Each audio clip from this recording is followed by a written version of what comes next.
This is the Killer Bay, Heather Monroe. You're watching Fights with Friends now, and you'll want to stay. Unless you're a complete loser.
All right. Thank you, Robert.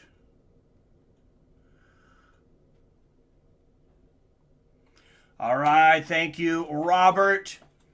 Had no sound on the mic.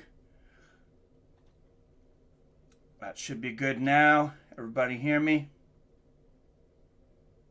I'll give everybody just a second. I'll listen to it on mine. All right. Thank you. New Britain Pollies, thanks for covering this, Seattle Mike. I was afraid you didn't know about this match. I'm glad you're such a true hardcore fan. I did see it. I believe I got an email about it. So I pick a Craig Jones by leg lock, no more than 3 minutes in. Oh man, Craig Jones, that dude's an animal. He's an animal. He's gotten very good very, very quickly. A member of that Donaher death squad. And they believe in training every single day. I know that's Donaher's thing. I didn't know until recently, though. Craig Jones only trains for 1 hour a day. That's his MO. That's the way he feels is the best way to get better, is 1 hour of intense training a day. And maybe that's what works for him. The guy is, it's hard to argue with the results. Everyone's different. And I don't know, maybe that would work for a lot of people. I'm sure there's some people that would do much better with longer training sessions. But I'm sure when he gets in there, his cardio, everything else is something different. And, my sensei used to say when I was in judo, he's like, it's not my job to get you in shape. He was respectful about it. But he said, don't waste my time with getting you in shape. You know how to do that. Come here in shape so I can teach you judo, so I can teach you martial arts. He says, you want to get in shape, go to an aerobics class.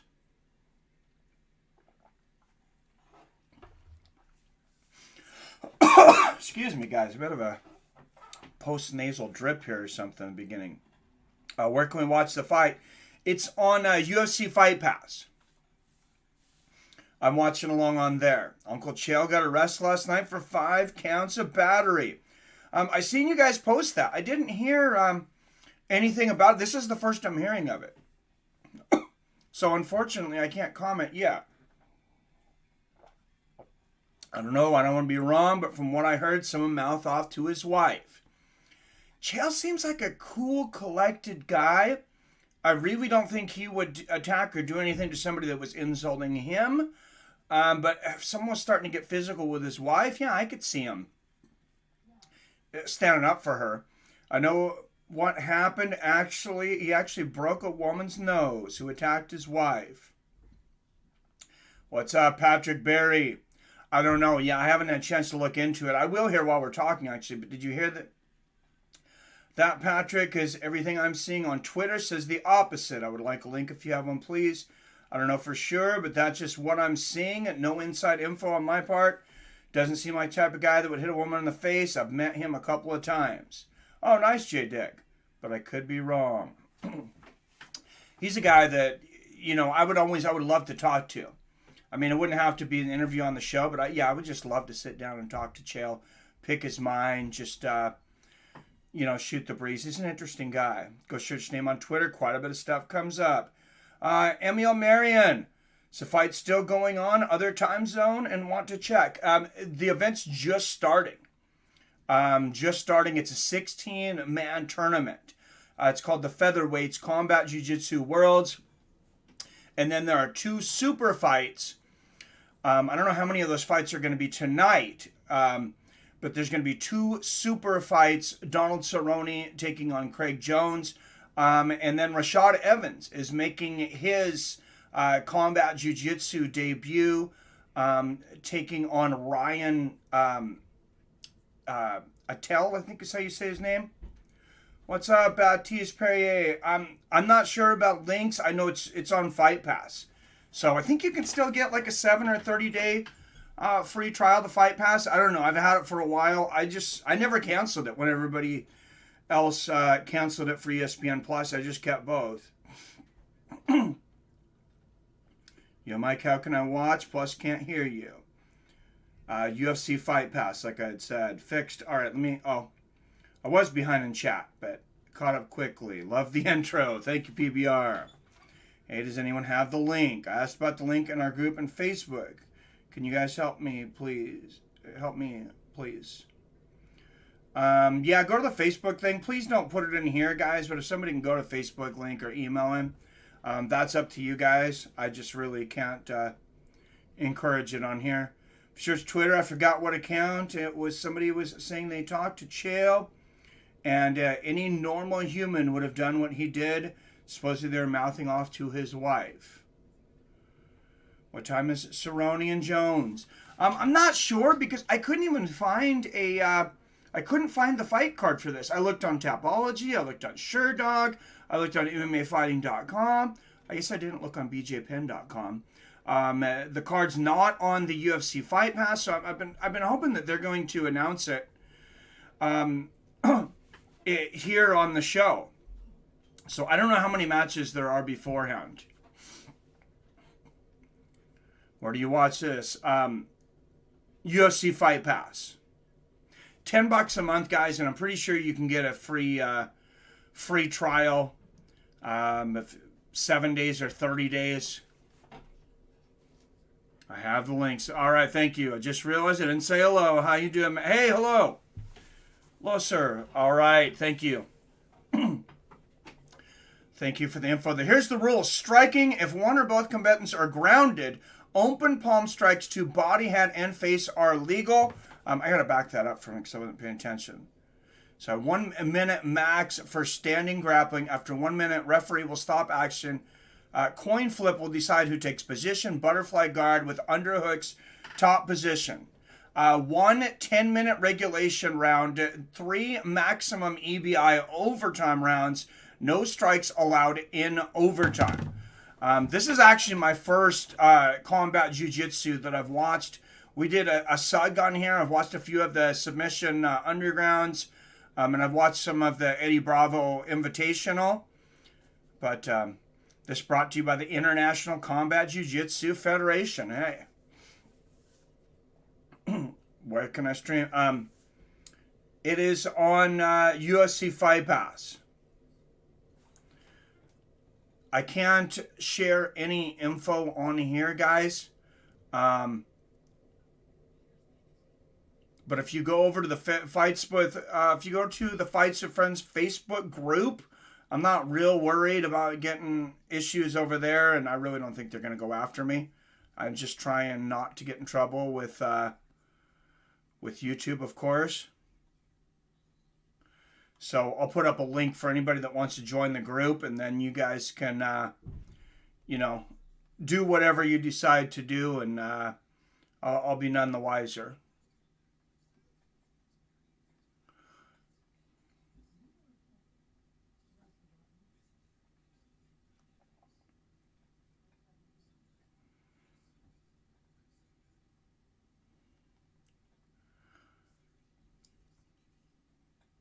All right, guys. There you go. You can go to the Facebook groups if you guys want to talk about it there in the Facebook group. That's up to you. First round, Jordan Holy taking on Orlando. The math of Jiu Jitsu, yay. Jordan Holy, Orlando, yay. It looks like we can't pause it, though. Orlando, yeah, actually, I guess is how you pronounce it. Jordan Holy, Orlando, yeah.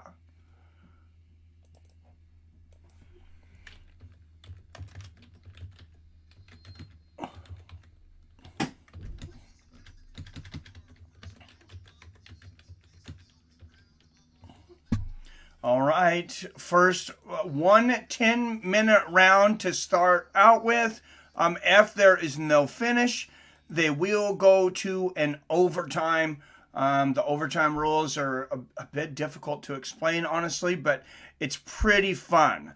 One opponent will start in a dominant position like on top, and the other one will start generally in the butterfly guard, and then they'll have a certain amount of time to get as many submissions as they can.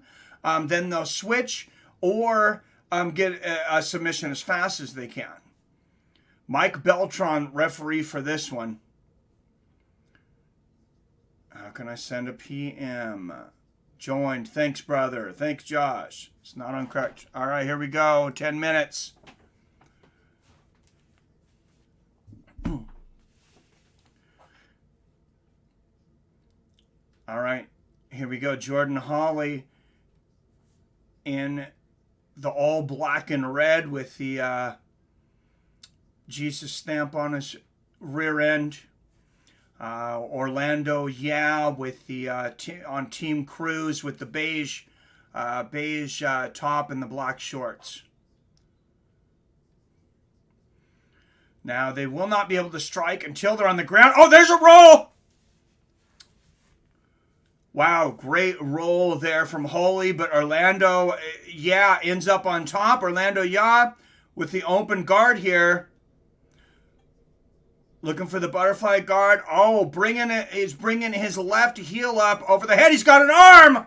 Orlando, yeah, he's got an arm. He's got butterfly guard on both sides. Oh, look at the defense there from Jordan Holy, though. Staying calm. Turns around, flips to a dominant north-south position here. He's still got an arm in there, though. Orlando, yeah, not giving up on that arm. Jordan Holy not out of trouble. He's going for a heel hook. Now at the same time, now they're both going for heel hooks.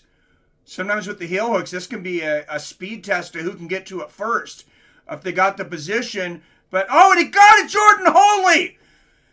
Jordan Holy in less than a minute and a half. Submits Orlando, yeah. Wow.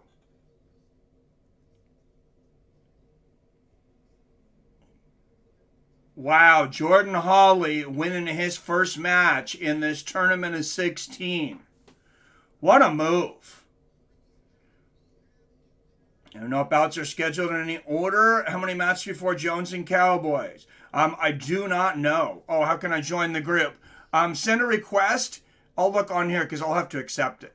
I forgot to mention that part.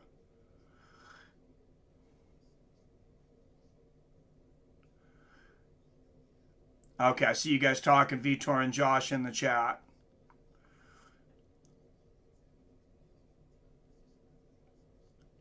No, I'm going to get in trouble from YouTube. If you guys want to try to do something on Twitter or, wherever it is. But, YouTube's my bread and butter. I can't risk doing anything.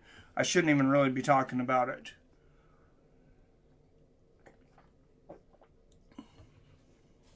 No problem, New Brit Polly. Thanks. How's everybody doing? Robert Kerrigan, good to see you in here. Robert the Drunk in Charge. Theron Nelson. Theron Nelson says, Donks. Hey, Theron, I seen those pictures. Theron hitting the weight room, brother. Hitting the weight room. Theron's posting some, you've been hitting for a little while. Looking good, man. Those biceps are coming along. Diego Lopez versus Zach Schneider coming up next. Brazilian Warriors versus Drysdale Jiu Jitsu.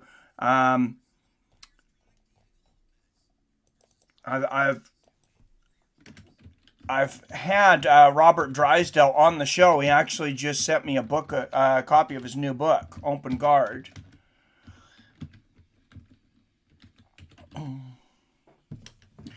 All right, Diego Lopez, Zach Schneider. Those algorithms will get you. They will, Phil D187.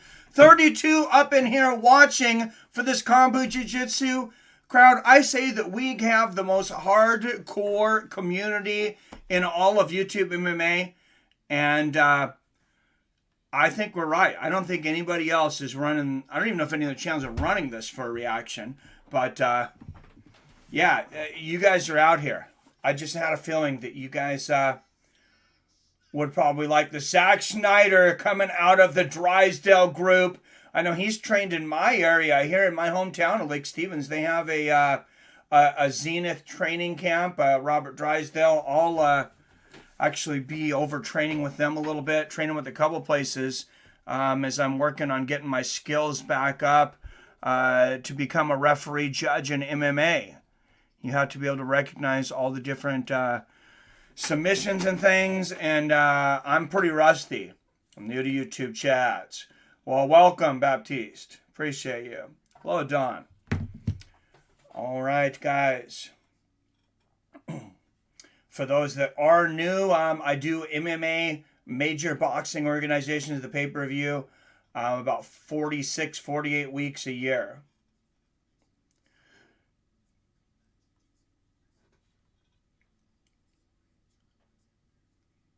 Diego Lopez pulling guard, going for the armbar here. Zach Schneider jumping up. Jack Schneider from the Drysdale group. I mean, those guys are slick. Gets right back up to his feet. What's up? Send a Facebook group. Yes. What's up, New Britain Polly? Like, what's your opinion on the Jake Paul's KO? Dude,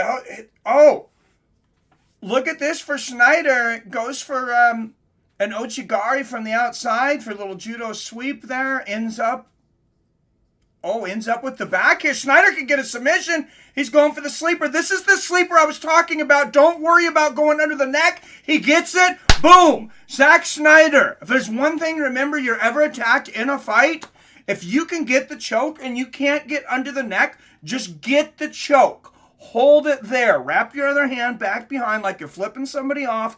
Take it behind the neck. And you can squeeze right on their face if you want. It's not going to be comfortable. They're not going to know what's going on. Eventually, you're going to be able to straighten them out. But don't think you can't go for that choke just because you're not under the neck yet. And Zach Schneider just showed you exactly how to get a rear naked choke and to grasp it on before you're underneath the neck. Charles Oliveira just did the same thing to Dustin Poirier. Question, can I watch this on ESPN Plus? I don't believe it is on ESPN Plus. I believe it's only on UFC Fight Pass. We also have a Twitter page, everyone. Follow and like. Yes, if anybody hasn't seen the knockout from Jake Paul right now, I will talk about but I don't want to miss any of the action here. I did a fight companion on it last night. If you want to see the knockout or just follow me, that's an easy way to do it. I will share a link to that.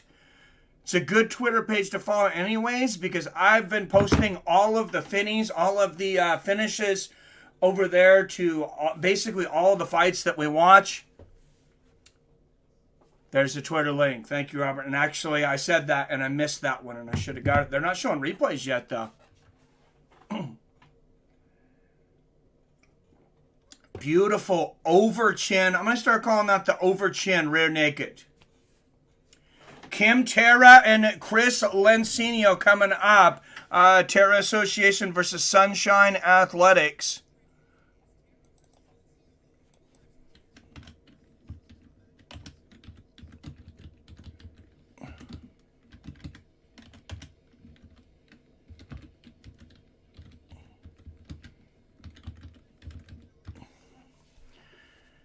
Yeah, they don't give you a whole lot of time to get the names on these guys. You got to be quick.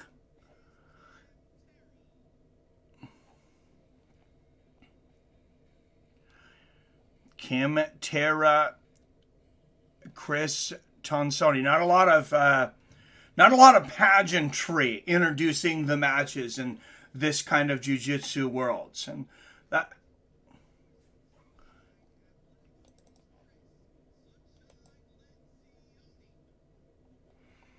All right, Kim, Tara, Chris, Lincione. No idea how to spell that, but oh, there it is.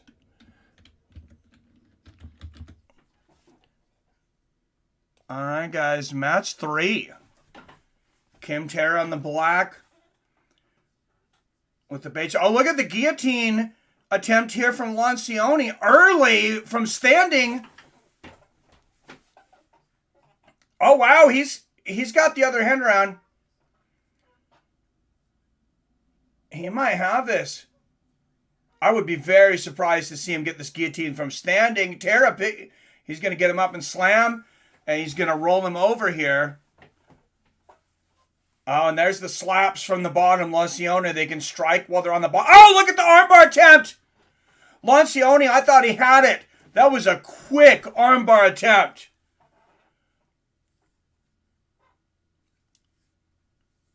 Tara turning over here.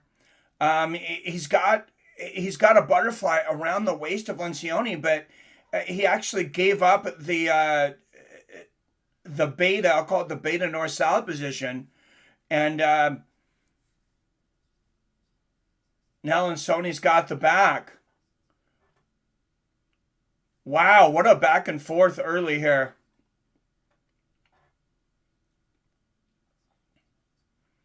There's the slaps, the open hand strikes from the bottom from Lincione. Lincione looking for a triangle choke. He's got the triangle and the arm. He's looking for the arm there, and now he's slapping the face of Tara from the hand, slapping and throwing some palm strikes. Now Tara throwing some palm strikes downwards. I like that they have the striking only on the ground. That still makes it more different than MMA. But a little different than like SUG or EBI as well. And Lincione doing a little shrimp crawl. That's where you, kind of shrimp your hips, take your hips, and you kind of go backwards, create a little space. Cowboy hasn't fought yet. What's up, Will Hopkins? Good to see you. It's on UFC Fight Pass. I love Combat BJJ. I really hope it catches on with fans. Me too, New Britain Pauly. And I love the format of this in SUG. Oh, look at the palm strikes to the body here from Chris Lincione. I've said for years I've wanted to see more guys strike the body on the ground. I can't remember who that was. It was one of the bigger matches yesterday. And somebody stopped the fight with a knee to the body and broke a rib, and there was a tap. It was Diego Ferreira that got tapped, I believe, with a knee to the body. Oh, and look at the chops. Those are ridge hands, actually, to the neck. And Kim Terrace is like, I can do that. And he just starts going crazy with the palm strikes. Lincione's going to jump up. Tara looking to get the gap there, and Mike Beltran going to push him back onto the mat. They were about off the mat. Great roll there. And I like this. I like that roll better than submission underground. Submission underground, you'll see a lot of stops, and this is the thing in judo and most jiu-jitsu competitions as well. When they get to the edge of that mat, the referee will pull them back and try to find that position that they were in again. Well, that was real easy, and Mike Beltran just stood there and pushed him back, kept him from going off the mat. Very effective. Cheers, Baptiste. Welcome. Yeah, good to have you in here, man. This is a hardcore MMA group. You're not a casual if you're watching the Combat Jiu-Jitsu Worlds. Kim Tara working from his back here in the butterfly guard that Eddie Bravo made famous. Actually made the rubber guard famous. And Lincione putting the elbow. Oh, great roll from Lincione. Oh, man. Kim Terra is just so smooth, though. He reminds me of Gegard Mousasi like that. It's like very little motion. It just flows. Oh, but look at this Lincione. Looking for another armbar there. He looked for an armbar. Triangle choke. Threw a slap in there. I think maybe he was... I think maybe he wasn't spending enough time on any one thing and ends up with nothing. Oh, and here's the palm strikes. Palm strikes to the body here in the liver. Oh, now the head from Chris Lincione trying to get Terra off of that leg. And they're close to the edge of the mat there, getting close to the edge of the mat. And good job by Mike Beltran just standing on the outside of the mat so the guys can't go off of the mat. Great palm strikes here. Lincione, I don't know if a fight has been stopped yet because of palm strikes. Since they've started this, maybe somebody could tell me, but this is pretty effective right now. I got to get tickets to one of these too, because for those of you that are watching, these guys are very close. I mean, the crowd is literally. I mean, there's a guy filming with the phone. You got to really trust your crowd because they're on the edge. This guy can literally reach out and touch the fighters. Now, Cowboy Gamrot, thank you. Gamrot, defeated Pahea via knees to the ribs. Yes, thank you. I just look all over YouTube. You're the only one covering this fight, Seattle Mike. Thanks. Well, thank you, New Britain Paulie. I appreciate it. I love combat jiu-jitsu. Yeah, me too. Oh, and there's some nice ridge hands. You call them karate chops from the back here from Lincione. I know a lot of people always wonder, does a karate chop work? I wouldn't use it in a real fight, but if you can't strike and throw, Lincione's figuring out a way to use it, throwing a lot of palm strikes from his back as well. Oh, nice palm strikes to the ear. Those are, and slaps. There used to always be a rumor when I was a kid that if you got up behind somebody and you slapped their ears like that, you could rupture their eardrums. I still don't know if it's true, but I can tell you I tried that in a fight before, and the guy didn't like it. I won the fight. I don't know how much effect that had in there, but I was just kind of trying to surprise a guy that was engaging me. And I wasn't looking for the fight, but ended up having to defend myself in the neighborhood I was in. That worked out pretty well. Oh, and look at Lincione. So he's got a rubber guard, and he's just throwing left, right with the palms. Not getting a lot of leverage here. But I'm sure Kim Terra is not enjoying this. Quarter chop to throat would work. Oh, hell yeah, it would. What's up, 7? Yes, let's get it on, boss. 7 in the house. Palm strikes are no joke. Oh, no, they break bricks with palms for a reason. And there's more palms from Lincione. It's just that with any strike, you have to get leverage. You look at like Nico Price. I mean, the first guy to get a knockout from a hammer fist and the heel kick. Even if you're on your back, you have to be at the position where you get the leverage. So I was actually at that match at the Boise YouTube. Oh man, Chris Lincione. That's got to be kind of almost an insult, slapping the thighs of Kim Terra. Kind of like you might slap your girl in bed if she likes it, a little. I should say your girl slap your thighs. I'm getting too much trouble. People are too sensitive. But like a girl slaps you, if that's better, slap your thighs in the bed. That's what he just did to him. That seems a bit embarrassing. Lincione going for the back here. Look at the roll there by Terra. Rowan on top. What a move. And Lincione reaching up for the face. Almost poked Terra in the eye. Luckily he didn't. But now Terra shoots. Now Lincione going for a guillotine here.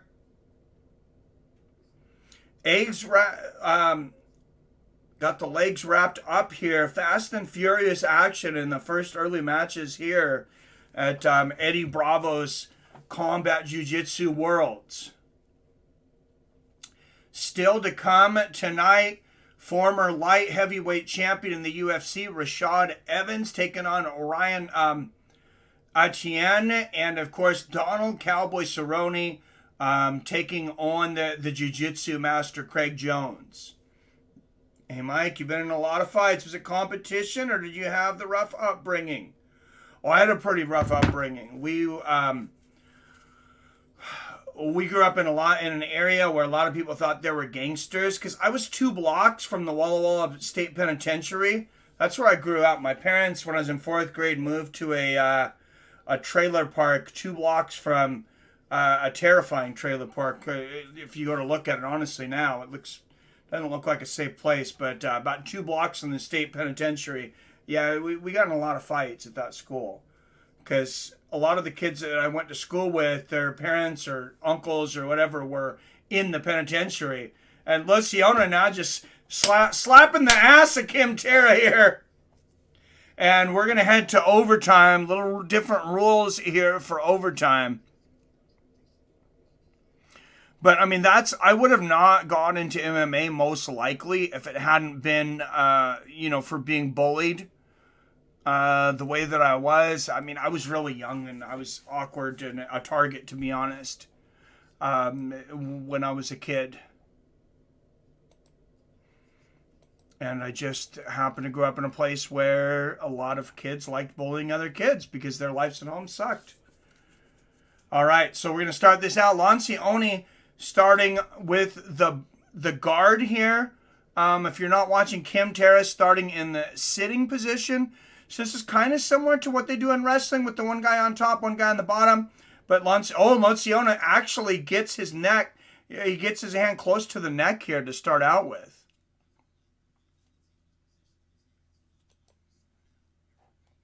There you go. A little, in overtime? No time here for overtime, I guess. Or they're not showing a timer. Lincione rolling Terra here. And Lincione on the back here. Now, if it works how it does in SUG, if one guy gets a submission from this position, the other guy will have a chance to get a submission quicker than the other fighter did. And Lincione going for an arm triangle here. Now, Terra's in no trouble here.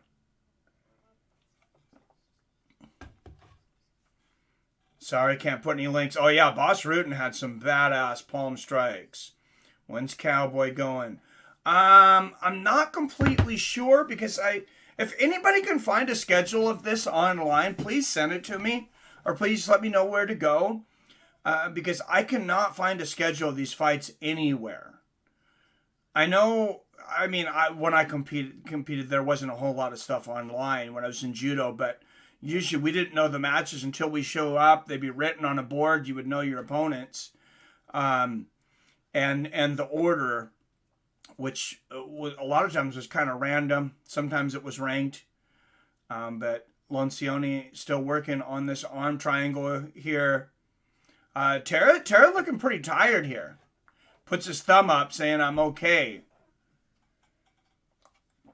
But I would say the same thing about the arm triangle. I would say if you have an arm triangle, and especially if you end up having to defend yourself, basically the headlock, the headlock's a great move. You learn it in wrestling. Get that headlock.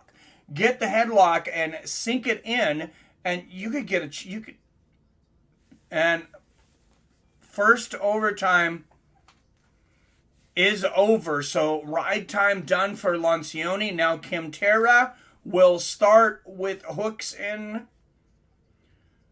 So what happens is Lincione will be sitting straight down. Kim Terra will get the starting position of hooks in from sitting.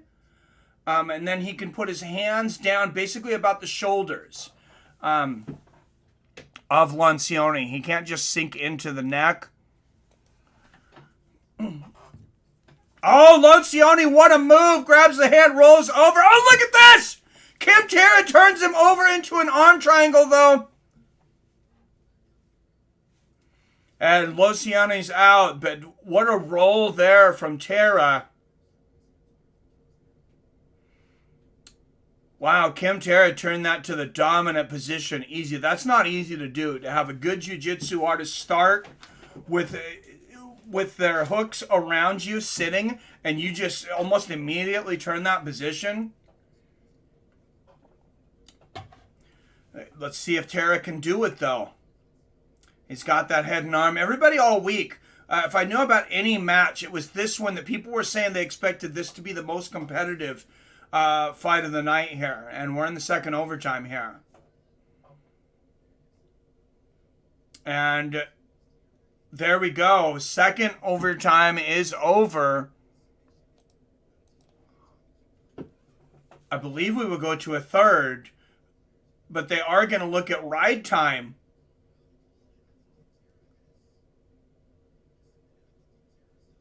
Oh, Kim Terra submitted. It is over. I'm not sure exactly what happened, but Kim Terra has bowed out, so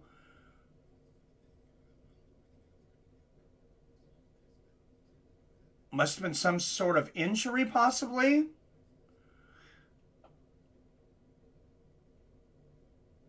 Let's see what they say is the official reason.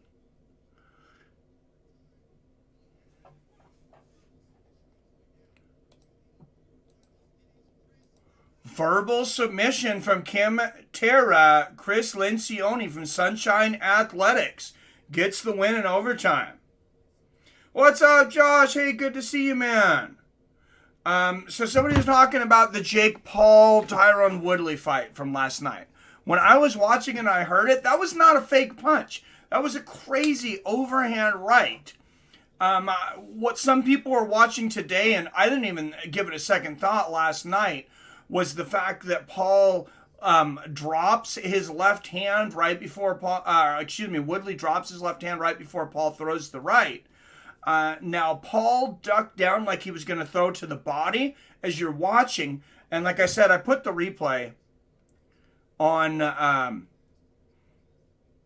my Twitter. If you're one of the few people that hasn't seen this yet, I imagine most of you guys have probably seen it right now. It's all over social media. But if you want to see it, again, I got a replay with the shot from 3 different angles, actually. All right, Mike Wacker and Ben Tapia up next.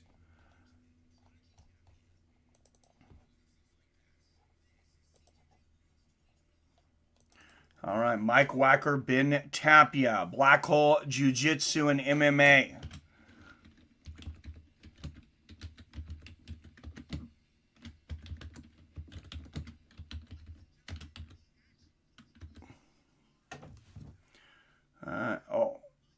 On the page of CJJ, there is the whole card. Thank you.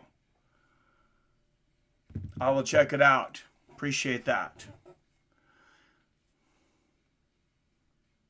I'll try and bring it up so I know who's coming up.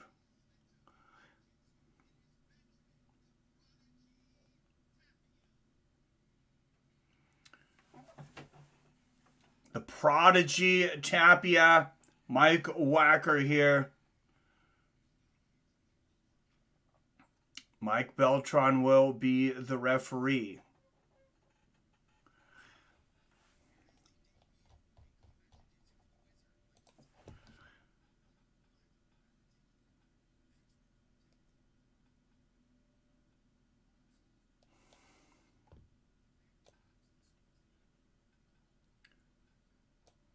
All right, here we go.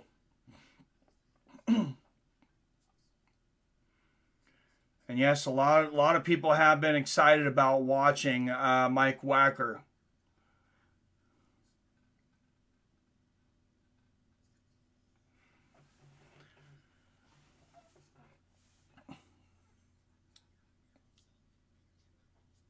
And yeah, it would be tough to go out there as a sensei. This is the guy, Wacker, that trains in his gym. He's the sensei, so I mean, you don't want to be having to get tips from them. Oh, you should have done this, coach, the next day.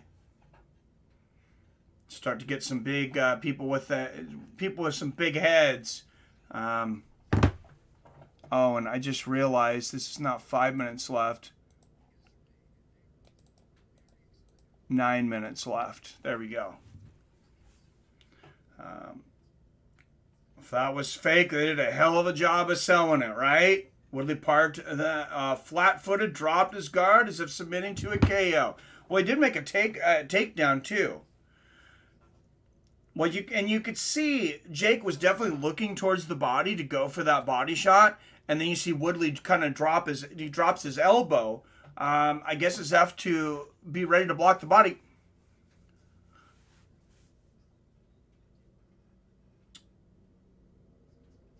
Wacker from Black Hole here in the dominant position, trying to get an armbar here, and Tapia is out.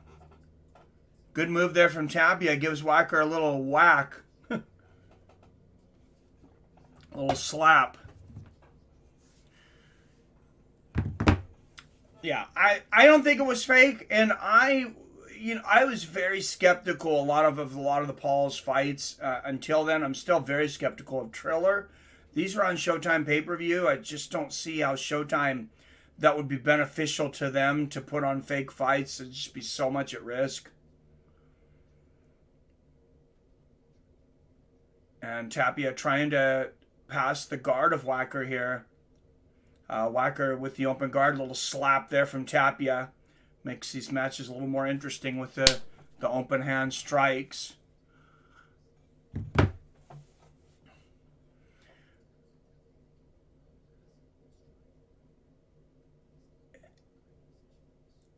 Yeah, Tapia doing a good job here. What he looks like he needs to do is take the right foot, of Wacker and just kind of try to slide him to his right. Oh, and look at that, he's trying to jump guard here. This is risky against Wacker though. Wacker's got some legit submissions from his back here.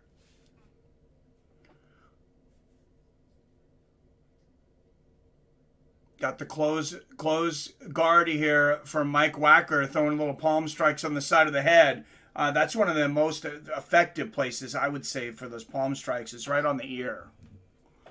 Right around that area. Wasn't nothing fake about that KO. Oh, I agree. I was very surprised when I woke up seeing a bunch of people saying that it was fake. I don't know if they were trolling or what it is, but it's like, hey, if you watch that and think that's fake, I don't know what to tell you. I don't know what to tell you about life. Nice strikes from the bottom here for Wacker.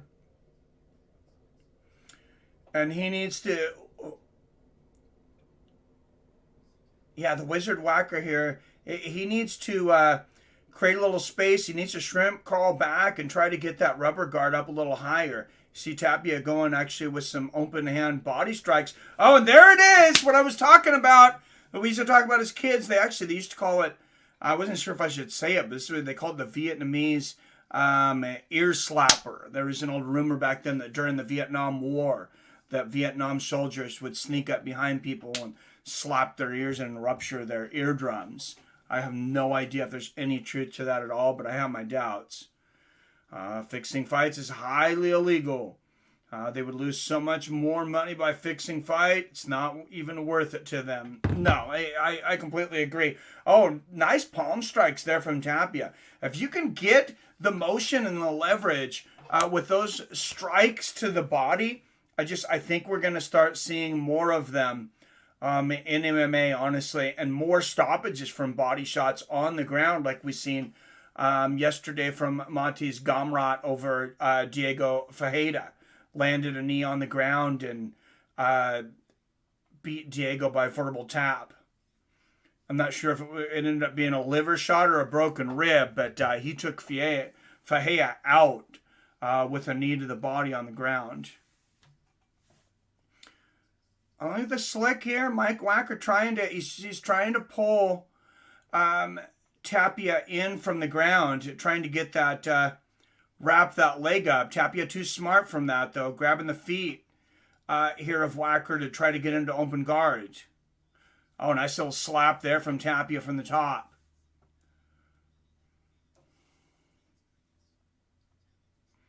Paul and a clean, hard right, and Woodley's flat-footed plotting made it easier. I agree. What is CJJ on Insta? What's up, Michael Metcalf? Good to see you. I'm not sure. Oh, it's Combat JJJ or JJ Worlds. Thank you, Mace DeVitor. I actually need to. I don't really understand Instagram. I know I sound old saying that, but I haven't done much on it. I need to. I saw slap from the top there from Tapia. Twitter's very easy for me. I can hurry up and post a short finish or, even watch some little fights and stuff. That's pretty much what I use Twitter for, is for finishes. Oh, look at this. Wacker going for a toe hold. Great roll there from Tapia, though.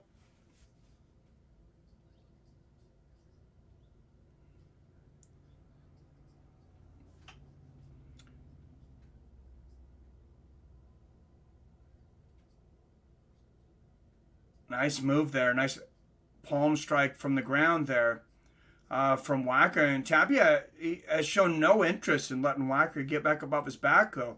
He's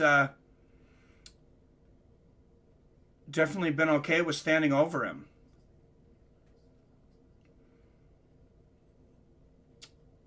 Oh, and now Tapia's going for a leg hold there. But Wacker reverses it, and Wacker ends up on top now. Tapia in full rubber guard. Wacker landing some palm strikes to the body here of Tapia. But Tapia's got a high rubber guard right here, especially his left. Wacker's blocking his right side from Tapia doing anything with that leg. And just punishing Tapia to the body with those palm strikes. No, Cowboy didn't get released. It's in their contract that they can do these Jiu Jitsu tournaments. They don't let him do anything striking. But I hate to tell Dana, but I mean, they might be more likely, honestly, to probably definitely than boxing, I would say. More likely to get an injury in this than in boxing.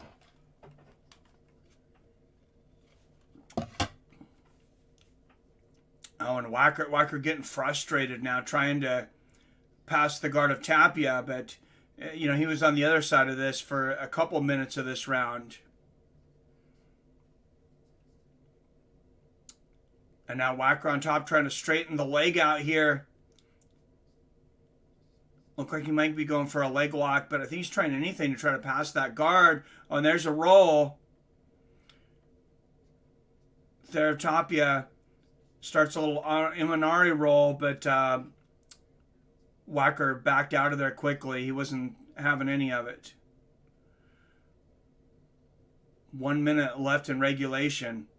Oh, and now Wacker moves straight to side control. That's a good move. Oh, but Tapia looking for an arm here, throwing up the rubber guard. Oh, beautiful pass there from Wacker. But he's only got about 40 seconds left in regulation to do something. He's got side control, which is great for arm bars, and of course that arm triangle choke.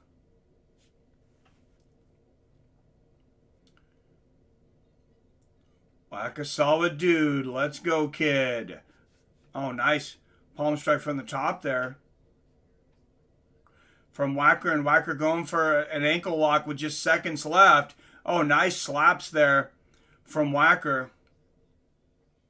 But looks like Tapia is going to make it through.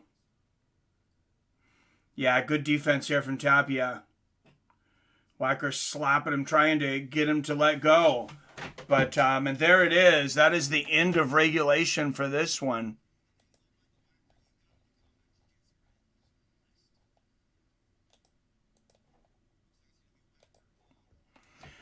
And we'll be going to overtime.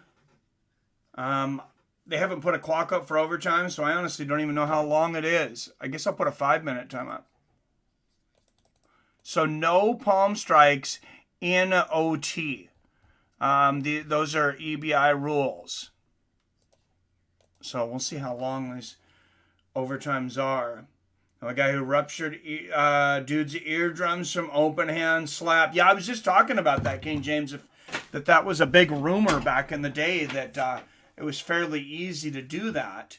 And Sorry if that looked weird on camera. I have an old office chair that I need to replace.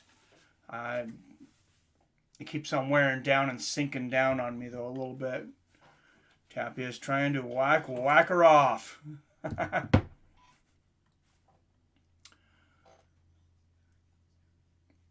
All right, and Wacker right in the back of Tapia.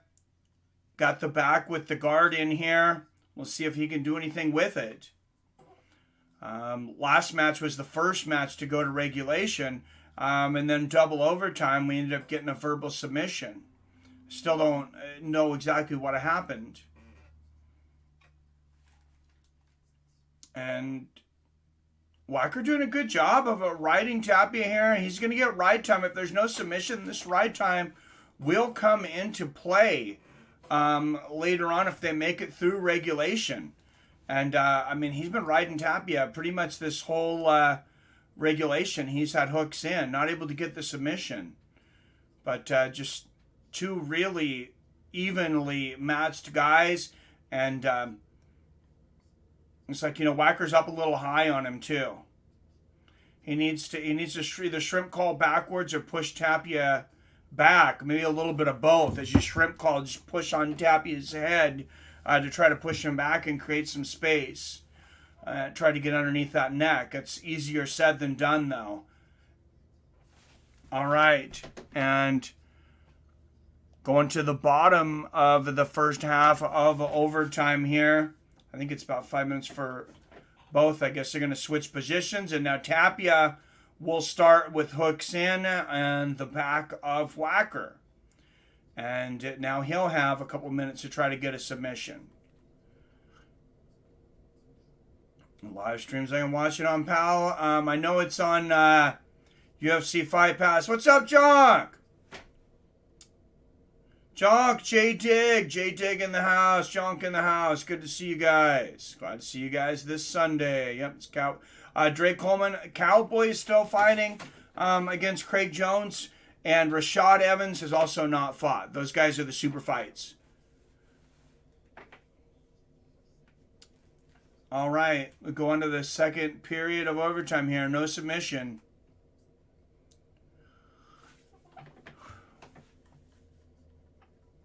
Okay, so they're 2 minutes, these overtimes. All right, and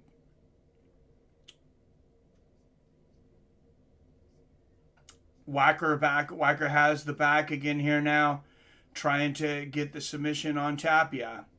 Oh, he tightened up that butterfly guard pretty well there. Tapia moving to the side now, pushing up on Wacker's elbow.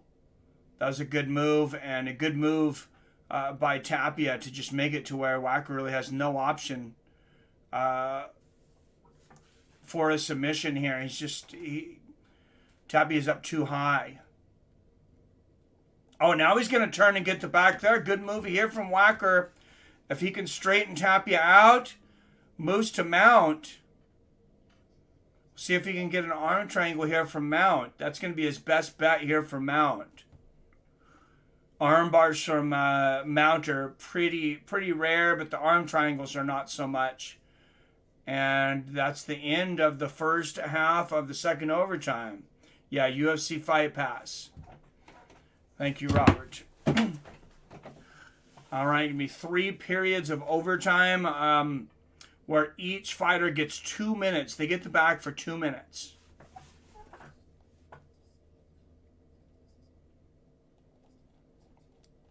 Oh, wow.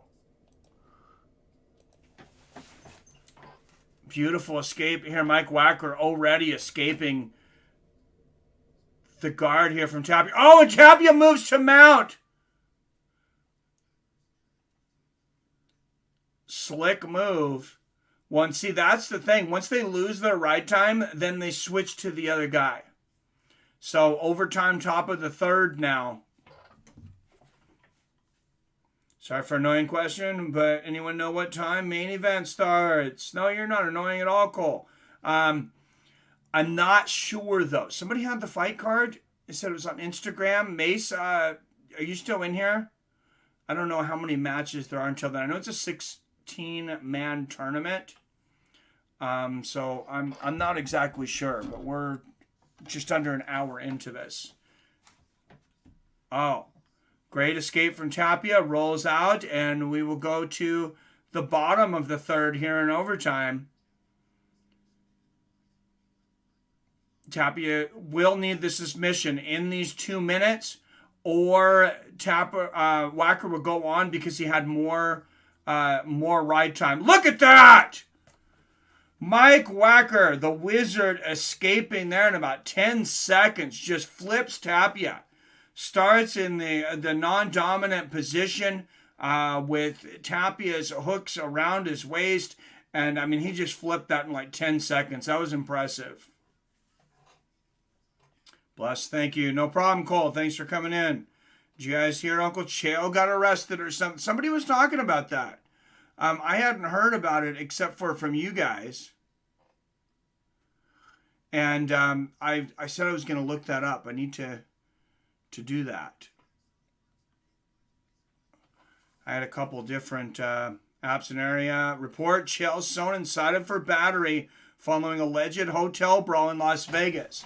So breaking news. I'm going to read this as you guys are doing this. Article by Tristan Critchfield of SureDog says Chael Sonnen received 5 battery citations after an alleged brawl at the Four Seasons Hotel in Las Vegas on Saturday night, according to a report from TMZ Sports. The former UFC title challenger was detained but not arrested because police did not witness the incident.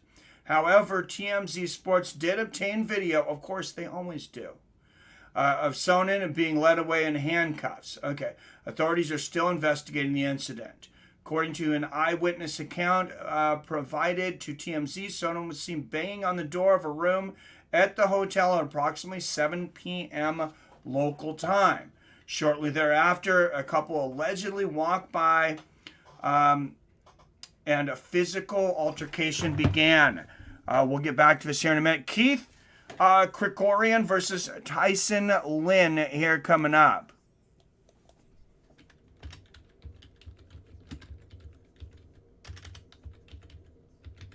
So this is the only time they show these names, though, and I got to be fast. Is it Tyson Lynn? I'm going to have to get the name again here. All right. Shortly thereafter, a couple allegedly walked by and a physical altercation began. A reason for the incident is unknown. This is according to SureDog. Sonnen was getting the better of the scuffle with the man, according to the witness, before the woman began to scream and the police were called. That ultimately led to Sonnen being taken away in handcuffs and detained. Paramedics also responded to the scene, but it's unclear if anyone was treated for injury. The 44-year-old Sonnen last fought at Bellator 222, where he fell to Lyoto Machida. And sounds like that's the whole story right now. All right, Tyson Lynn. They say Charlie's Combat Club? Oh, wow. Tyson Lynn from Charlie's Combat Club. I have visited. I'm very familiar with Charlie's Combat Club. They're about 20 miles from me. I know several guys who go there. And I actually trained a couple times there. I was never a member. But I know a lot of people that go to Charlie's Combat Club. Khabib would get an armbar against Cowboy. Cowboy would mess him up. That'd be interesting to see Khabib in this. Main event is determined by the length of prior fights. There's no way to know an exact start time. Yeah, thank you, King James. John Jones is smiling with glee hearing that, right? Oh, I'm sure Chael will explain the whole thing on his YouTube channel.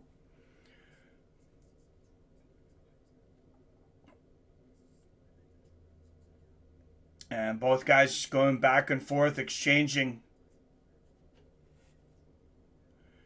guards here. Tyson Lynn in the yellow hair from the bottom going for an armbar. But,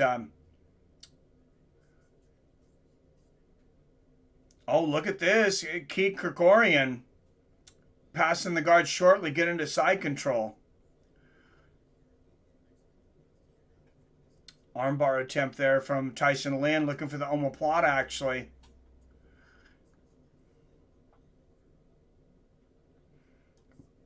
And Keith Krikorian looked like he was going to pass the guard there, but Tyson pulls him back in. 43 watching. Make sure you hit that like button if you like what we're doing. If you like fighting, if you like boxing, we do these live streams for like every major event. I do in between 46 and 50 live streams a year. Oh, beautiful move to side control there from Krikorian. And once again, Tyson Lynn pretty good at pulling him back into it. But Tyson Lynn's a great guard player. Oh, wow. Krikorian to move to side control in the arm triangle position. To do that on Tyson Lynn's pretty impressive. Yeah, Wacker did win Kyle Decker. He won by decision. It went through the 3 overtimes, and he won on control time. Krikorian with the dominant north-south here. Good. Tyson Lynn always able to pull him back into that guard easily, but Krikorian very good at passing the guard. And, I mean, he's a master from his back.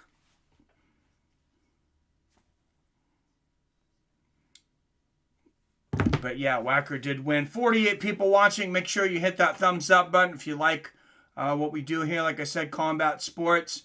And dominant north-south now for Keith Krikorian. And remember, palm strikes allowed here in regulation. But Lynn having a hard time getting out of this position. He's going to try to work this around and maybe hope to get to mount. Look at the shots to the body here. Those palm strikes to the body from Krikorian are no joke. Right on the ribs. And, I mean, that's like from that position, that's a similar position. I know they're down. Oh, he's got the mount now. Krikorian's got the mount. Look at Tyson Lynn with the roll, though. Wow, talk about being able to being flexible, twisting his body like a pretzel. I can't believe Lynn was able to pull that guard there. What a roll from his back. A roll out of mount. And now Krikorian up to standing. Nice palm strike there. Moves back to that north-south position, though. And if he can get his right hand underneath, I'm not sure that he sees it, but underneath the right arm of Lynn here, he could have a possible arm here. Because he has nothing blocking it.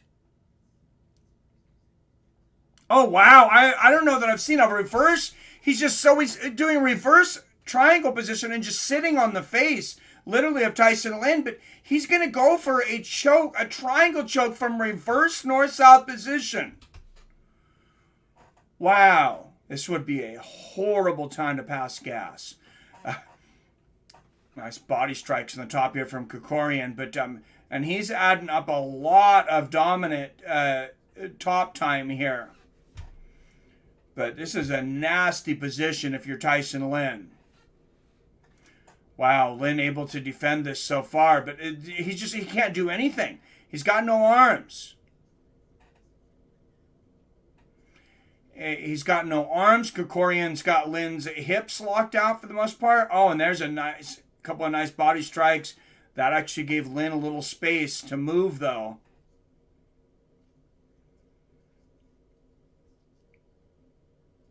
And oh, Lynn, nice little move there, but Keith sees it coming and just rides it around his key position to the north-south there.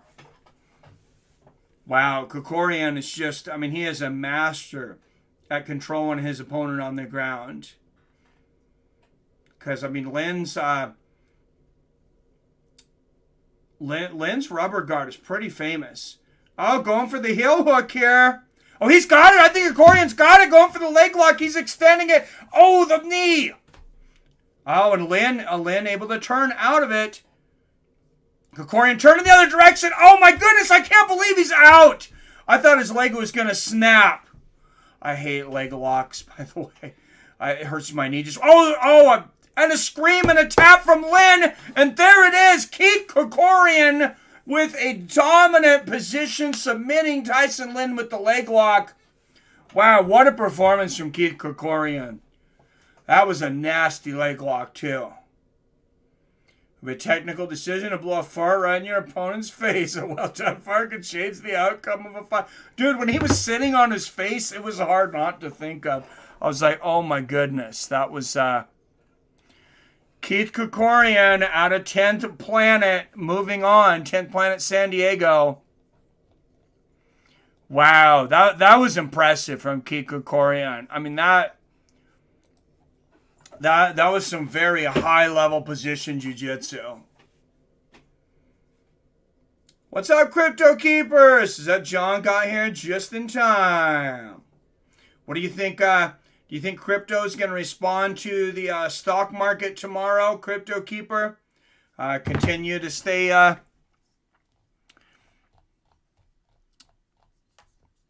continue to stay... on the downslide, or do you think it'll start to make a little rebound on a J curve?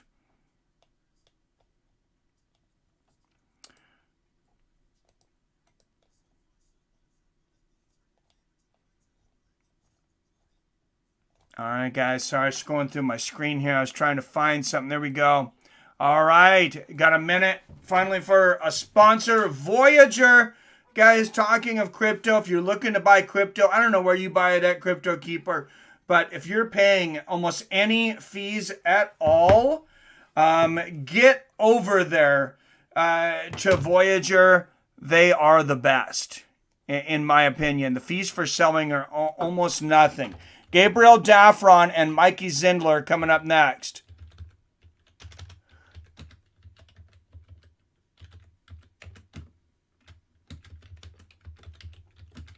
They don't give you much time in between, and there is no pause on this live stream here, but I will give you guys a link here in a moment if you're interested in Voyager. It was Daffron. I put Zaffron. Sorry, Gabriel.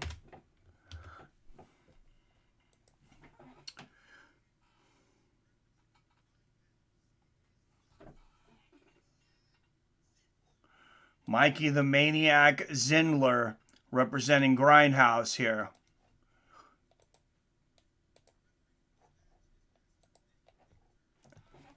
All right, Vic Davila. Going to be the referee for this one. Another jiu-jitsu competitor. Mike Beltran's been the guy for most of the fights tonight, but here we go.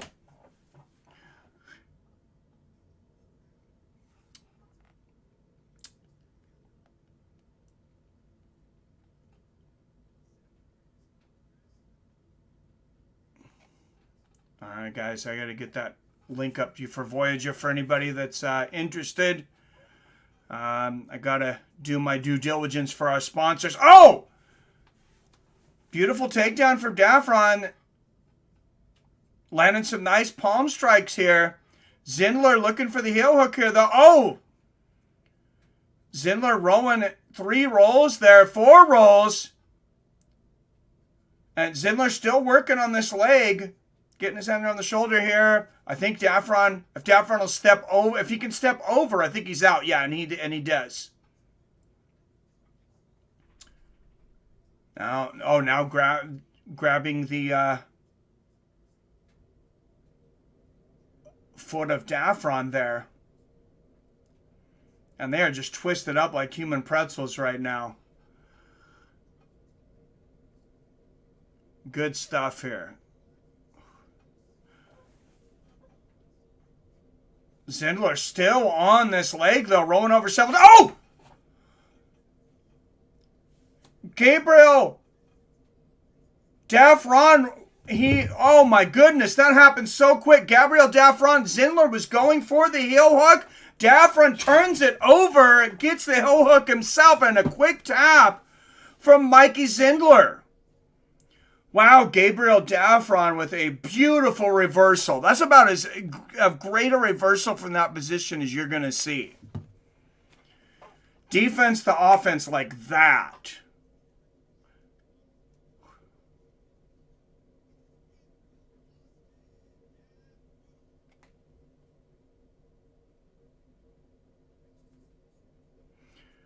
All right, let's see if we can get a replay here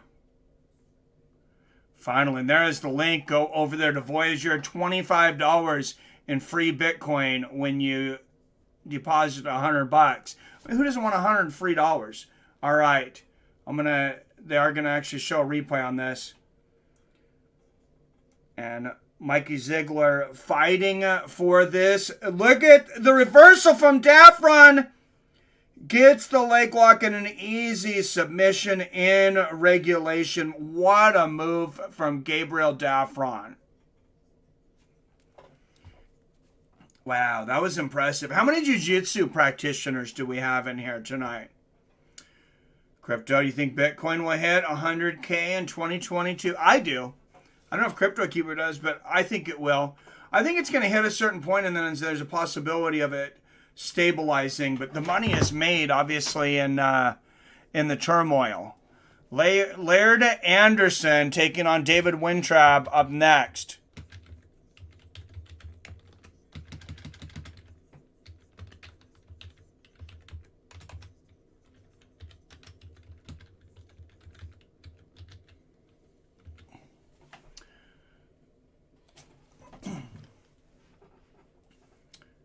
Phil says, not me. And it has been dropping almost daily, and it's definitely a risk. I don't give financial advice, of course. I don't tell people to invest in crypto or not to. I just tell people where they can if they're interested in trying it.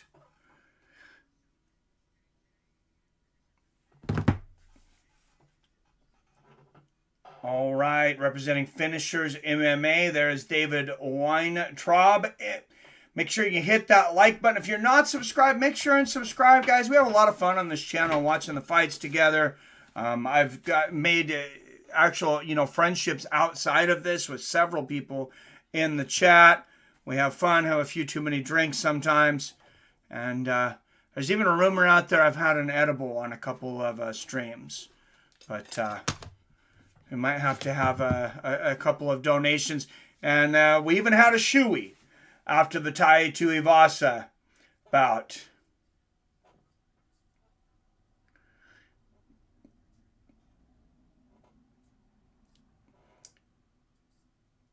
Weintraub going for a little sweep, the Ochigari attempt from the outside there. So he just called the 30-second get down. Nice single leg there from Anderson, pulling Weintraub to the ground. Lands a nice palm strike off his back there, though, for Weintraub. All right, and 33 people watching. Like I said, make sure you hit the like button and subscribe. If you want to donate and help this channel keep going on, we have the Super Chat button. And also, if you donate in the Cash App, if you can see it, tag Seattle Mike. You'll get a sponsored tweet from me on Twitter, and your name will also go up on that board below the fighters until somebody knocks you off. There's room for 2 at a time, and then somebody might knock you off. But if you have a business, you can advertise your business up in that spot with any donation. All right. Nice takedown there again from Larry Anderson. Remember, if we go to decisions, which we've had one decision, they're going to go by takedowns, by ride time, submission attempts, time and dominant position. Robert says, I'll drink to that. Phil says, cheers.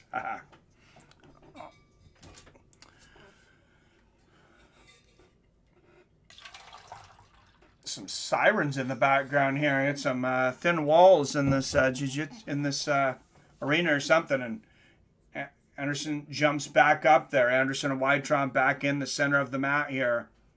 Now remember, no striking from standing here. Oh, like a little tie clinch there for Laird there for a moment. And I mean, for those that don't know the history of judo, oh, look at the double leg here from Laird Anderson. That's a third takedown for him, and a nice body shot, nice palm strike body shot there for Laird, and another one. In judo, my sensei taught me that judo had everything. This is before even, right when jiu-jitsu was really getting big in the United States. This is 1995, right after the UFC came out. 94 is when I started there, 94, 95, 96, 97. I was competing into 98, 99. But anyways, we would have every other day, we would have combat day.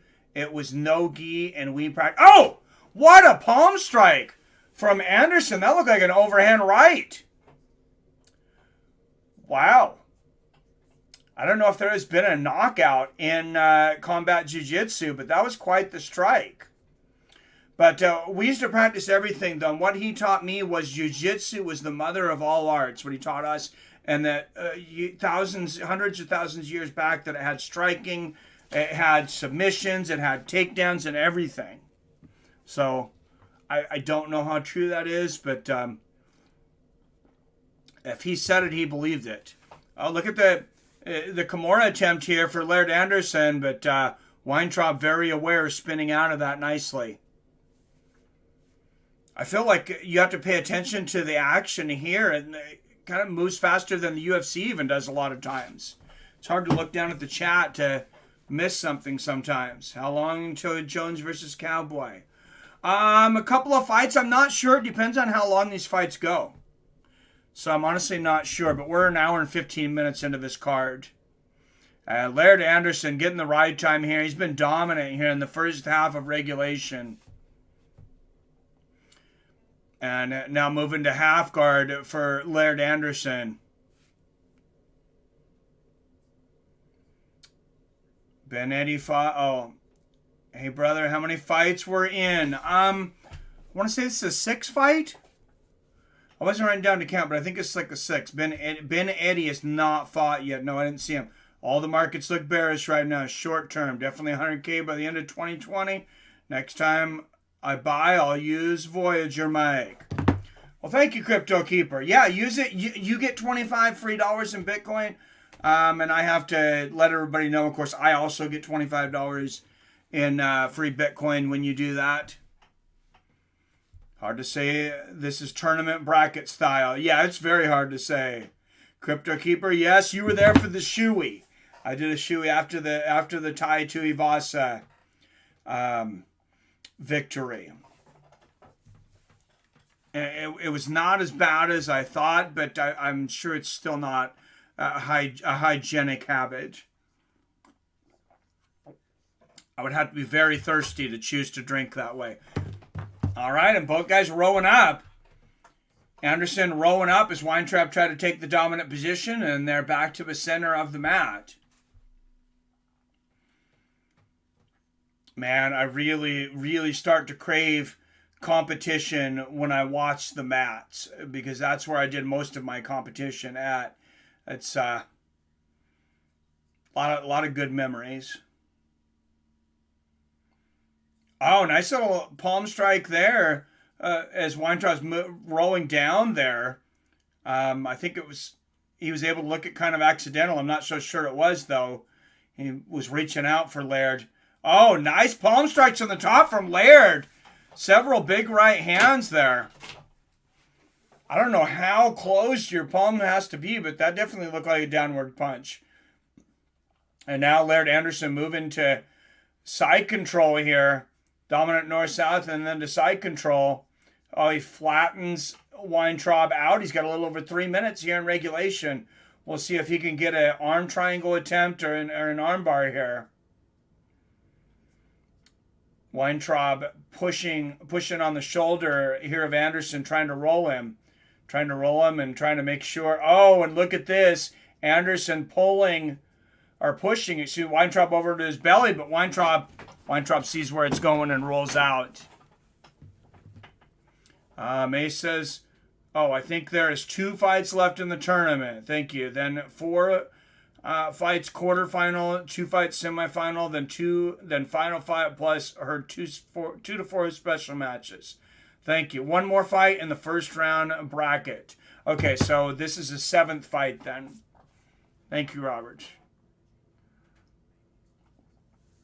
The one biggest thing that UFC Fight Pass could do is most of their events that they put up, they don't even post the card or anything. They just post that you're going to be able to watch it. And it's really annoying. Laird Anderson getting a lot of control time here. Full mount. Oh, there's the arm. He's got the arm. Wow. Violent attempt for the armbar. Weintraub's able to get out. If he would have gotten that armbar, though, there would not have been much time for Weintraub to tap. That would have been a snap.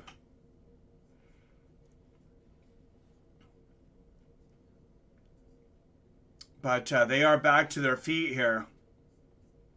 And now this is kind of a standing judo position here.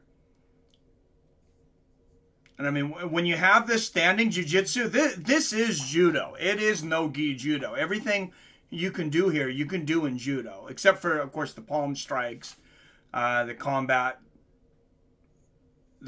part of it. And trust me, a lot. Oh, nice slap there from Weintraub on the way down. Once again, and there's a lot of punching done in judo. They just try to do it behind the ref's back, inside the gi, make it look like it's an accident going for grip.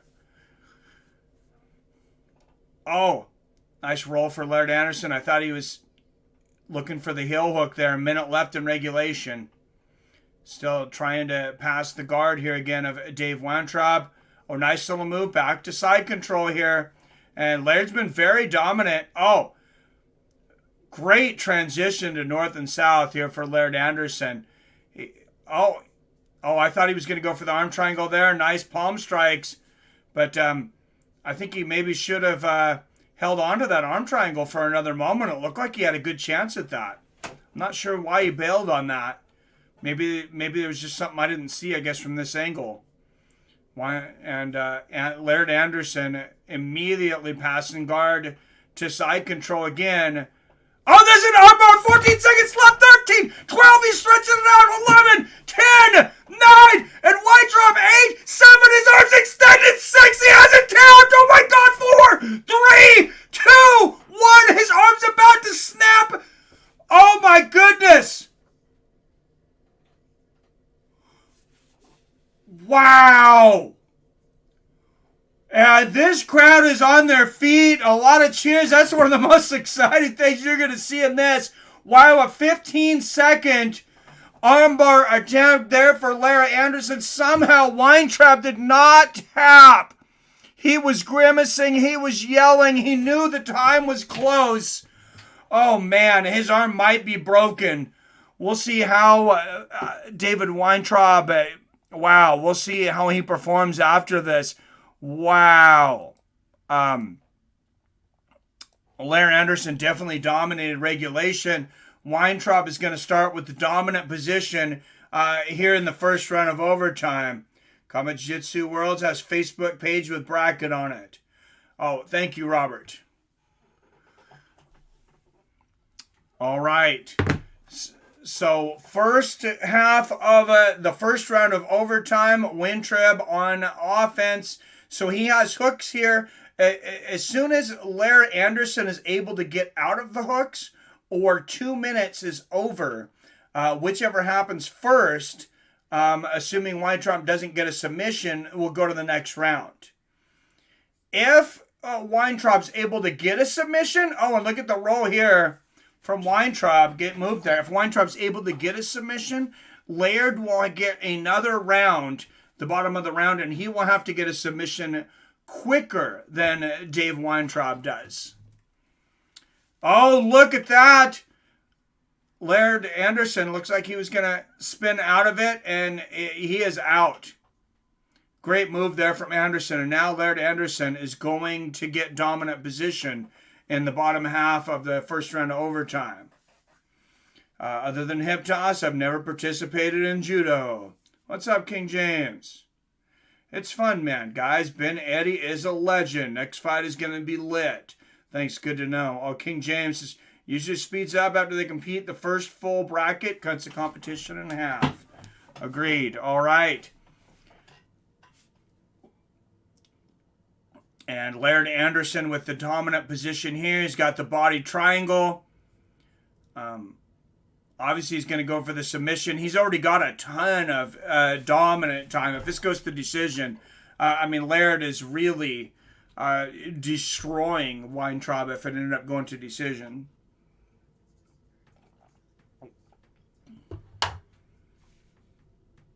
Oh, and there's the crossface. See, always going for this choke without being underneath the chin. And there it is. That's a crossface. Laird Anderson gets the tap in the bottom round of the first round of overtime. Great choke there, Laird Anderson. Wow, great move there from Laird Anderson. Definitely going to be one of the top seeds in this tournament. PBR String got the shoey screenshotted. It was the best. I will post that. I meant to post that, but I will. And Craig Jones is fighting in the special match, I suppose. Yes. What's up, Emil Marion? Good to see you. Yes, he's fighting against Donald Cerrone. And also, for anyone that doesn't know yet, former light heavyweight champion Rashad Evans will be making his combat jiu-jitsu debut tonight as well. Against Ryan Aitken, I believe is the name. I have it in the description.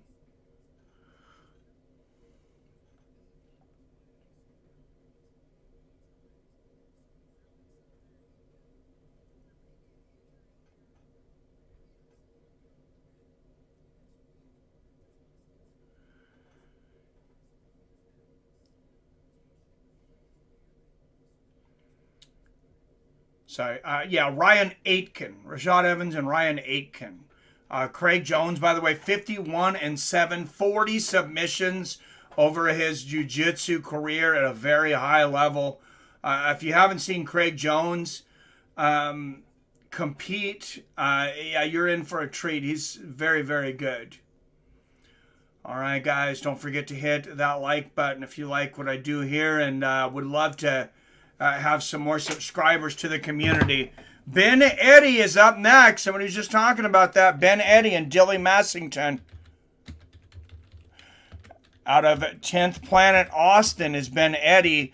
And then representing the Rat Pack is Dylan Massington. Dylan Massington. All right, guys, for those that still don't know, if you didn't hear earlier, you can follow along on UFC Fight Pass. That's where all these fights are happening. It's a featherweight tournament, and then 2 super fights.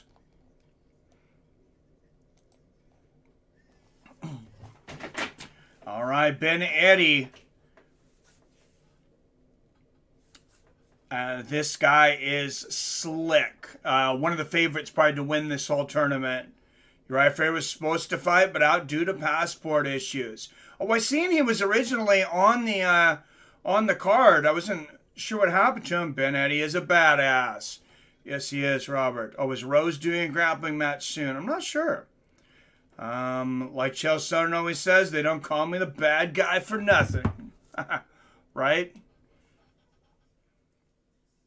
Yeah, Chael Sonnen, for those that don't know, getting arrested got in a physical altercation with another man at a hotel. We don't know a whole lot else right now. Oh, and Dylan dropping right to his butt. He does not want Ben Eddy on his back, which seems weird. Most combat sports, of course, wow, Massington going for a heel hook from the bottom here. Ben Eddy slipping out of this pretty quickly. Oh, and he's got that ponytail up there. I wouldn't have that. Massington already kind of pulled the hair there a little bit. But, and Ben Eddy slipping in. Interesting position. He's good, looking for a heel hook early. Might get an ankle lock here. Ben Eddy, he rolls so many times. Oh, and Dylan rolls out. He's like, I'm getting out of here. Comes in with a flurry of palm strikes here. Does Massington. Oh, Dylan Massington, open guard, lands some nice palm strikes there. Oh, but now Ben Eddy's got him. He's got him in the rubber guard here. He's a 10th Planet Austin guy, and Dylan Massington could be in some trouble here. While they were about to go off the mat there, Mike Beltran's going to set him back in the center of the mat, and they're going to try to get to a similar position. They'll restart it here. But yeah, East versus West. One of the best guys in the Rat Pack, Dylan Massington, facing one of the better guys over there in at Austin 10th Planet. High rubber guard now for Ben Eddy. Dylan not giving anything up yet, but not only is he pulling Massington in with his legs, he's pulling him in. He's got his left hand behind the neck of Massington to pull him further into this guard. Oh, good job of Massington getting out. Nice slap there at the end. Some good palm strikes. Oh, flurry of palm strikes again here from Massington. Oh, big left hand there from Massington. That got some cheers out of the crowd. And, wow, Massington getting out of the guard here again, and he's going to allow Ben Eddy to get up. All right, 7.5 minutes left in regulation. And once again, Dylan Massington just going to scoot right onto his butt. Completely legal here. That's one of the big differences in judo. You definitely cannot just scoot onto your butt. They do not let you on the ground for very long. They want people going for throws. All right, and Ben Eddy works his way in, takes a couple of palm strikes on the way in, but Ben Eddy not thinking about palm strikes right now. He's got his eyes on that left arm, I think, of Dylan Massington. And he's got the right. He's got kind of a crucifix here. He's got the right arm of Dylan Massington, and now he spins to dominant north-south and now to side control. Does Ben Eddy. Oh, now he flips him over, takes the back. He's got hooks in, and he's got a lot of time to work. Wow, Massington reaching back, trying to grab the hair, face anything he can of Bill Eddy, but Dylan Massington's in a very bad position here. And Eddy's very patient. He's not going to give up this position easily. Oh, now he's just going to go to the mount. Bill Eddy rolls right onto mount.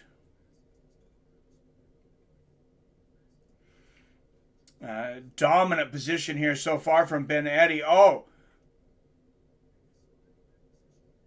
rolling into a spiderweb position. And it does Ben Eddy. I'm not sure if he's looking for the arm. Oh, look at that. He's got the triangle looking to pull the arm out. Oh, wow. Anytime you see somebody fighting an arm lock like this, you could be waiting. You could be real close to seeing an arm snap. Because that's, if it's a good jiu-jitsu guy, or good grappling guy, that's one of the last positions that you're going to look for. But Dylan Massington, he's out of the arm bar so far. Reverse triangle attempt here for Ben Eddy. Oh, wow! Ben Eddy from the inverted north-south triangle choke here in regulation. What a move. Ben Eddy's a stud. Wow. If you haven't ever heard of Craig Jones, you're not a real fan of martial arts, period. I like it. I like it. Craig Jones is new to martial arts. He ain't no veteran like Cowboy. If you're no Cowboy, you're not a fan. Oh, no, that's for sure. All right. And I forgot to post that last submission. I won't even remember the names of the guys, but all of them by now. So I got to get this one up quickly. And I got to see the position on that because I was having a hard time actually seeing the submission. Well, I could tell we had, and here Ben Eddy's got the reversed triangle here on Dylan Massington in the Combat Jiu-Jitsu Worlds here. And there is the tap. We'll see if they give it a little better angle. Yeah, there. There we go. You still don't get a great angle on Massington, but look at that. Yeah, that's a pretty rare submission. Reverse triangle. Great move for Ben Eddy moving on to the second round of the Combat Jiu-Jitsu Worlds. All right, and I'll be putting that Finny over there on Twitter. That's, by the way, if you hear that term, I'm trying to get that to stick.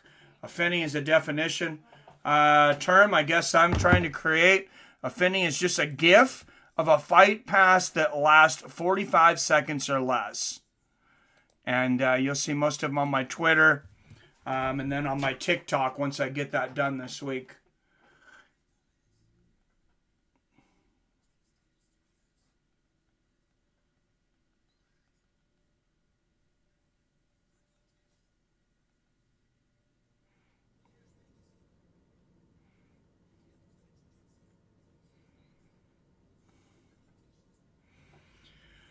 Now, I know 10th Planet is big on the no-gi, and all these places are big on the no-gi. I don't want to see the gi go away. I don't have a problem with no-gi, but I also, as a sport, I like watching the no-gi. And learning to fight with the gi, I really think that's going to help you out on the street, because everybody wears baggy clothes most years. Some kind of clothes, you get used to using a person's clothes against them, it's not going to end well for them.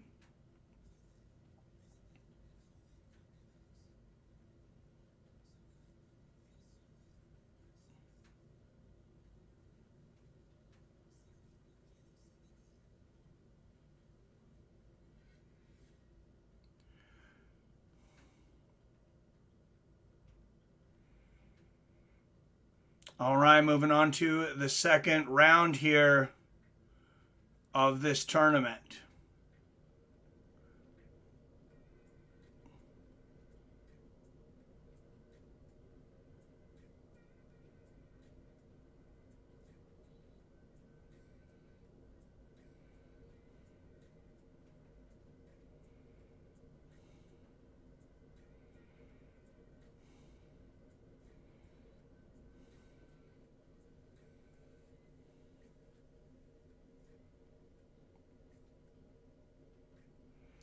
All right, guys, and for those that didn't get to see the submission, that will be up here in a moment on my Twitter if you weren't able to follow along, or if you just want to support us and help follow us over there. 10,000 followers on Twitter will get monetized.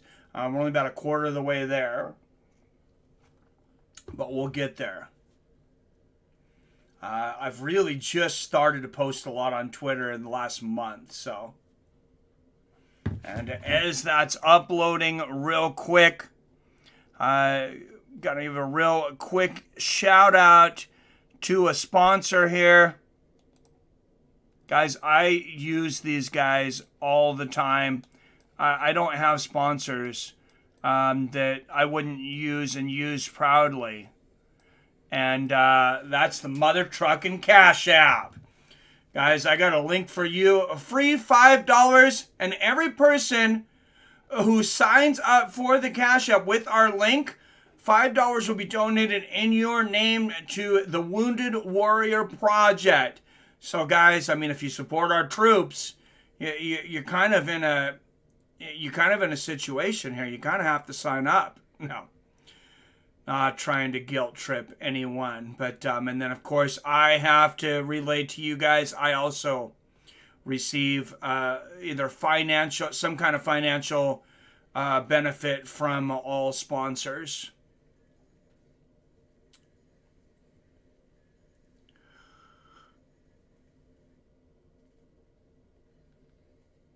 But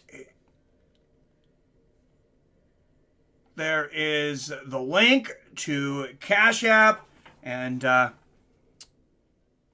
also, like I said, if you want to help us out here, help for the time that I do this, all donations are very much appreciated through Cash App or through the Super Chat. When does Craig Jones fight? It could be a little while, maybe another hour before Craig Jones versus Donald Cerrone. I would say we're through the first round of a 16-man tournament, so there's going to be half as many fights, of course, now. And then Rashad Evans also fighting tonight against Ryan Aitken. Told you guys, he's a legend. Yeah, I was impressive. I'm impressed. How tall has been Eddy? I'm not sure. Remember that match where Craig Jones broke Gordon Ryan's arm and Gordon Ryan still didn't tap? Embarrassingly, I've never seen that. That sounds awesome, though. I'm going to have to check that out after this new Brett and Paulie. All right, guys, if you want to see that last submission, thank you, Greg Brimstone, for the like and the retweet there. I appreciate that. And that, Greg's got a bunch of entries, by the way, for our raffle coming up on January 22nd. You can't buy entries to our raffle. You can only earn them. It's for liking and retweeting my posts on Twitter, for being subscribed to the channel, for watching, just watching the channel and interacting. And the competition is 3 people will get to choose from just items in my personal collection. And I'm pulling, one out here and there.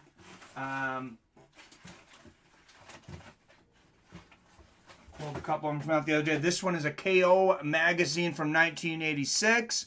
It was $2.25. Larry Holmes' message to Mike Tyson: "Show me you can kick my butt." An exclusive interview with the former champ.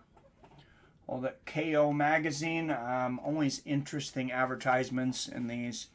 A lot of them cigarette ads, but it's a great look back into the past. And that's an interesting ad. $4.95 back there in 1986. Uzi semi-automatic pistol. Pellets, of course, only.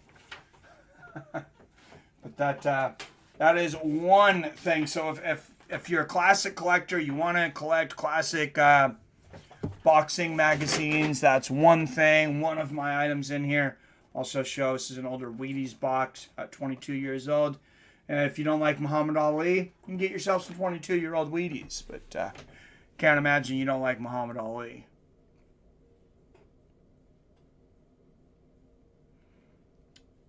And 3 likes on that already. If you haven't watched, there you go. Boom.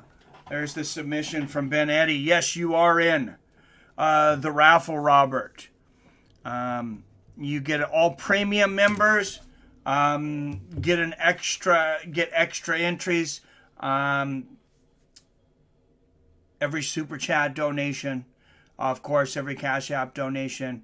Like I said, I'm not trying to get people to buy their way in. I like the donations. I really like when people go and promote the brand and the channel, though, through Twitter, sharing this on whatever your social media platforms are, though. Rashad Evans doing MMA or other combat sports? Well, he's returning to MMA. He said he was going to do Eagle FC. I thought he had an opponent, but he's doing combat jiu-jitsu tonight, making his debut in combat jiu-jitsu. Yeah, you're definitely in the raffle, though, Robert.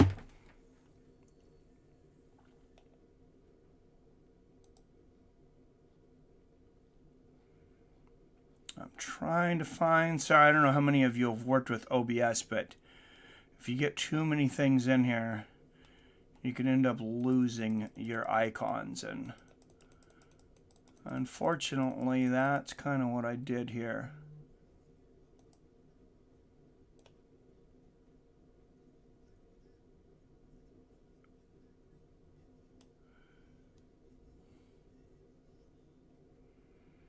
Oh, that's not what I wanted to do.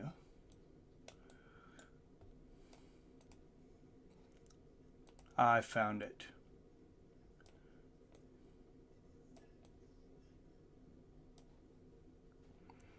All right, guys, I need to hurry. New match coming up here.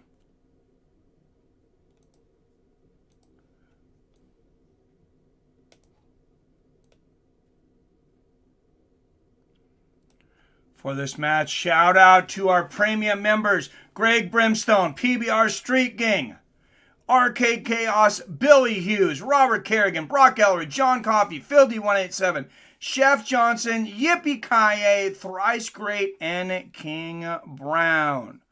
If you want to become a premium member of this channel, premium contact, and get your name shouted out at these tournaments, it starts at $5 a month.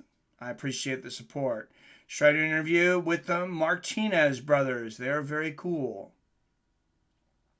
Martinez. Which Martinez brothers?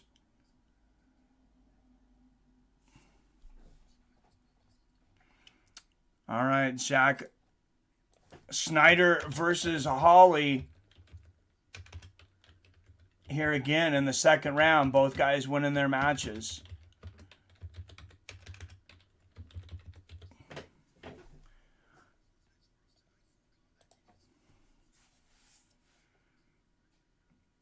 And Hawley on the back looking for an arm here. Oh, Schneider looked like he was going to have a guillotine attempt. There he is again, a guillotine attempt.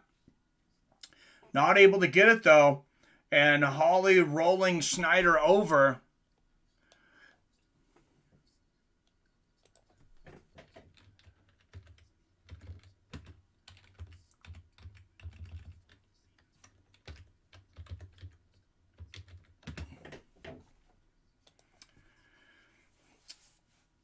Oh, Schneider going for a heel hook here.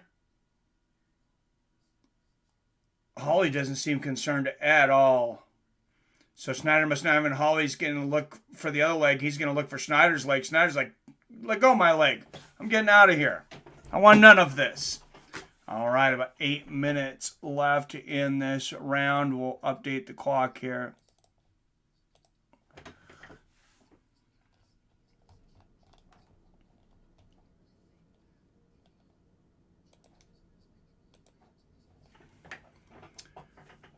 All right, Jordan in the north-south position here, Jordan Hawley.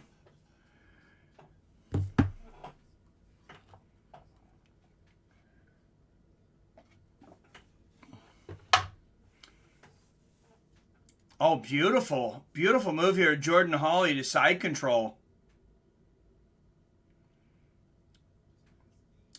Dominant side control here for Jordan Hawley. 2.5 minutes into regulation. Oh, he's spinning into this triangle choke. Look at Jordan Hawley. This would be a big move to tap out Zach Schneider here. In the first,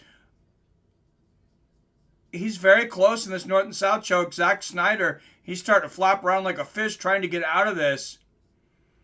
Zach Schneider representing Zenith and Robert Drysdale's community, but Hawley just dug in a little deeper here. Mike Beltran watching closely. Oh, and he's out. Great escape there from Schneider. And a lot of energy used by both guys, though. That's that Drysdale Jiu Jitsu, though, with the escape. Richie and Gio Martinez. Oh, thank you. Did this start at 8-man bracket? Or 8-fight bracket. Yes, 16-man bracket. Schneider with the high rubber guard here. This would be a pretty big upset, or not upset, but a comeback here for Schneider if he gets this, because Jordan Hawley looked like he had him in a world of trouble. Hawley was close to getting that.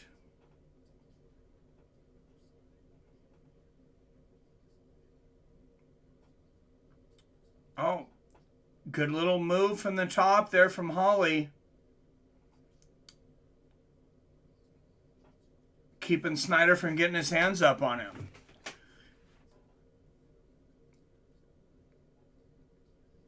Donde puedo ver... my Spanish is horrible. It's embarrassing, bro. I apologize. I really need to work on it. My wife's fluent in Spanish, and my Spanish is garbage. Oh, Schneider going for the gogoplata attempt there, but Hawley's out. And Hawley on top here. Hawley's kind of springing up like he's looking to go for like an armbar or something. No, he's going to look to pass guard, and he gets in to mount. What a jump there by Jordan Hawley. He kind of masked that move, kind of making it look like he was going for an armbar or something, and then ends up springing the other direction and gets into mount. High level move there for Jordan Hawley to get to mount. And he's just going to be patient here. He's getting some top time, but he's also knows that he's got that arm triangle possibly can work on, or an arm bar. Hawley's gotten a lot of dominant time so far in this fight, pressing his hand over the mouth of Zach Schneider.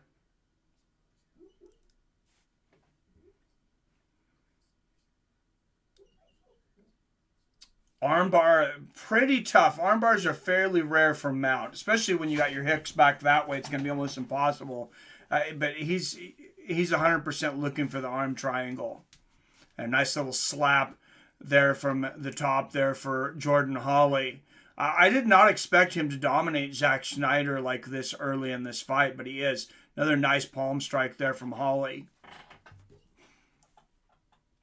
Shot.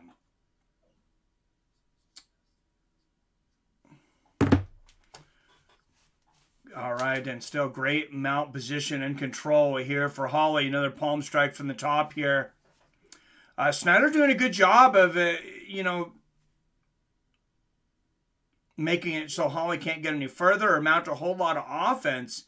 But, he's definitely losing this match, losing a lot of control time here. And look at Hawley just moving Schneider just a little bit at a time. He's doing a little shrimp claw and moving him, and he's trying to move him to get that arm out of there. And there, see, Schneider's looks for the underhooks. Oh, and a nice slap there from Hawley. But the dangerous thing about getting those underhooks there is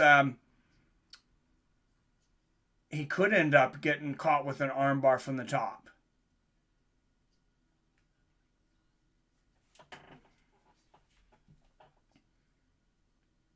And some nice slaps from the top here in the combat jiu-jitsu from Jordan Hawley, and a flurry of palm strikes from Jordan Hawley.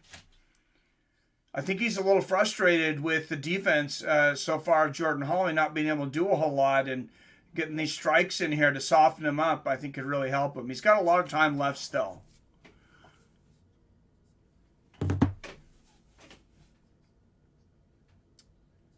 Oh, triangle attempt, but he's out.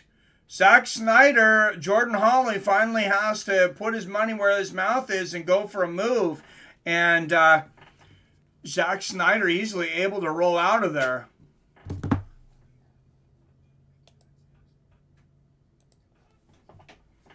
Oh my goodness! That was fast. Wow. That was literally in the blink of an eye. I kind of looked to the side. Jordan Hawley gets the belly down armbar here. Oh my goodness. All right. I got to post that, guys.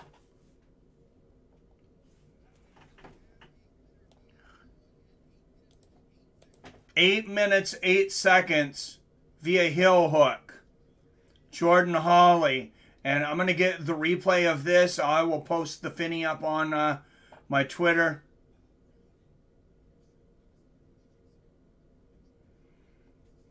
All right, here we go. Does anybody know how you register a word? If you want something to be a word like on Wikipedia or anything like that, I had to look into it. Oh, man, that was so fast. Literally in the blink of an eye. Oh, and he's screaming. That is hard to watch. Jordan Hawley about breaking Zach Schneider's ankle. There was no time to let that sink in slowly here at the quarter final of Combat Jiu-Jitsu Worlds. Jordan Hawley submits Zach Schneider.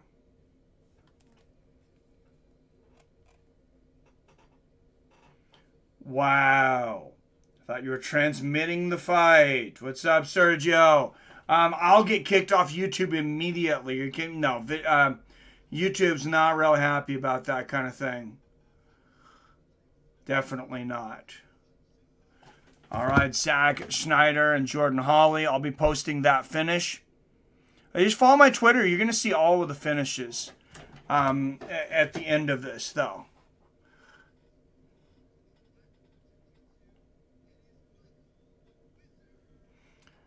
Michael the Wizard Wacker coming up next.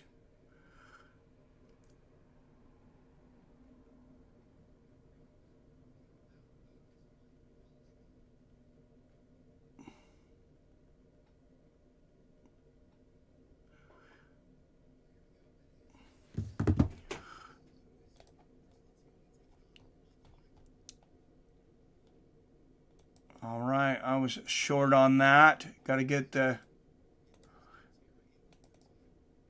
round up, but I got to pay attention. So you can see things can happen very quickly.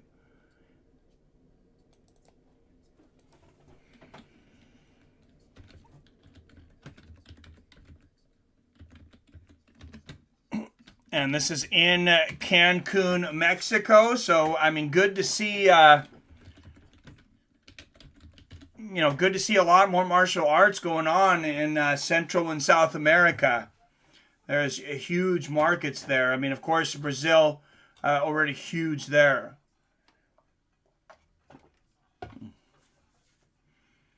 And Wacker on the back, Lincione on top. Both of these guys with wins, of course, earlier.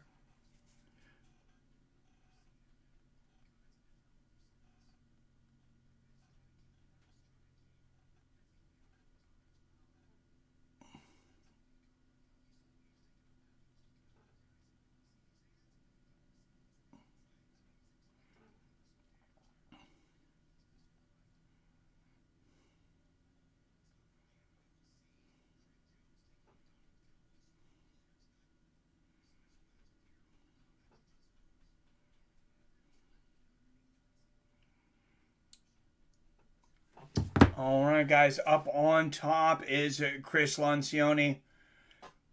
Mike Wacker on the back. Just a reminder, we will be doing a Christmas stream. There's some boxing on that night. I'm not sure exactly what time we're going to do it. I know people have Christmas dinners and stuff, so we'll probably end up doing it earlier in like the afternoon. I know some people might just be able to stop in and say hi, but I wanted to give people somewhere to go and be, a family to be with if they're not going to be anywhere for Christmas. Oh, nice little palm strike to the chest there from Lincione. And oh, laughing there. Oh, he got the groin strike. Oh, that was a palm strike right to the groin. Ouch.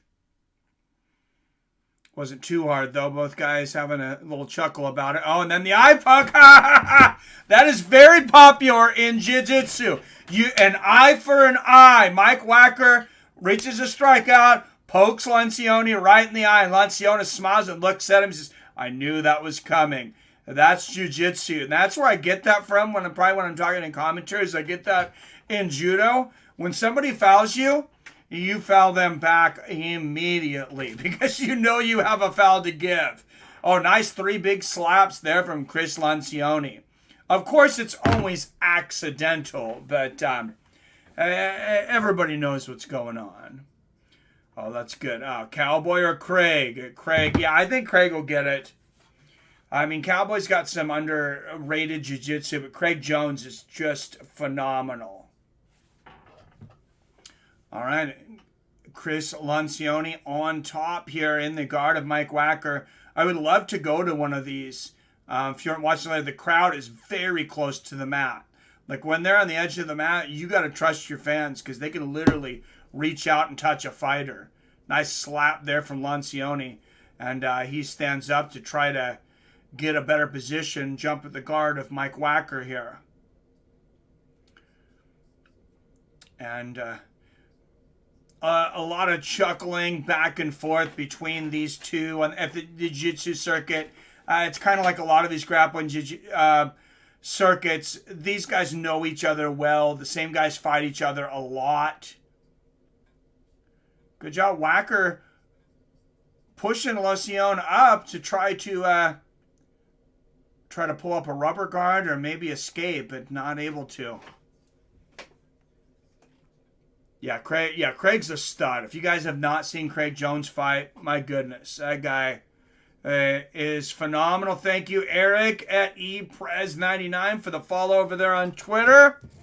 That is going to get you a raffle ticket in our January 22nd drawing for numerous prizes that I've been going through stream. So if you continue to follow me, I'll keep showing you different things that'll be in that raffle.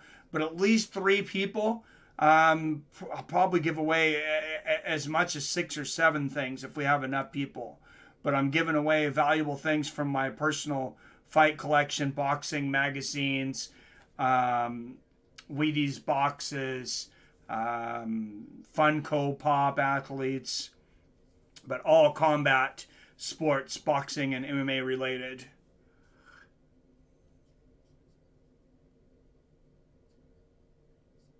All right, guys, if you want to see that phenomenal ankle lock by Jordan Hawley submitting Zach Schneider, if you haven't seen it, that's over there on Twitter. Give that a like and a retweet, and I'll give you an entry into our January 22nd raffle, Francis Ngannou versus Cyril Gane. 4:20 left in regulation. Nice little roll there for Lincione. Oh! Wacker's got a leg. He's got an ankle. Lincione's got to be very careful. Oh, he's been in that ankle the wrong direction. Oh, that is hard to watch. Lincione obviously very flexible. He is giving... Wow. Wacker's giving Lincione a great stretch here. Oh, and the big slap down from Lincione to break out of that and get into the open guard here of Mike Wacker. Wacker going for another ankle, though. He's got a heel hook attempt there. Oh, Lincione sits down on it, gets out of it, goes for a leg bar of his own. Beautiful transition from Lincione. And even after the last round, these fights are very unpredictable. What's up, Eric family? Good to see a nice slap there from Lincione. And for those that didn't know what to expect, if this is your first combat World Jiu Jitsu, if you're watching, I hope you're highly entertained and enjoy it. Nice slap there from Lincione and smiling. And Mike Wacker's a stud. Everybody that's left after that for this first round, for the most part, though, is a stud. I don't really have a read on who I think's going to win this tournament. Eddy might be the number 1 seed at this point. Lincione's very good. Jordan Hawley, I didn't really expect to make it past the second round, honestly, but that was a great submission over Zach Schneider. I consider that an upset, Hawley over Schneider.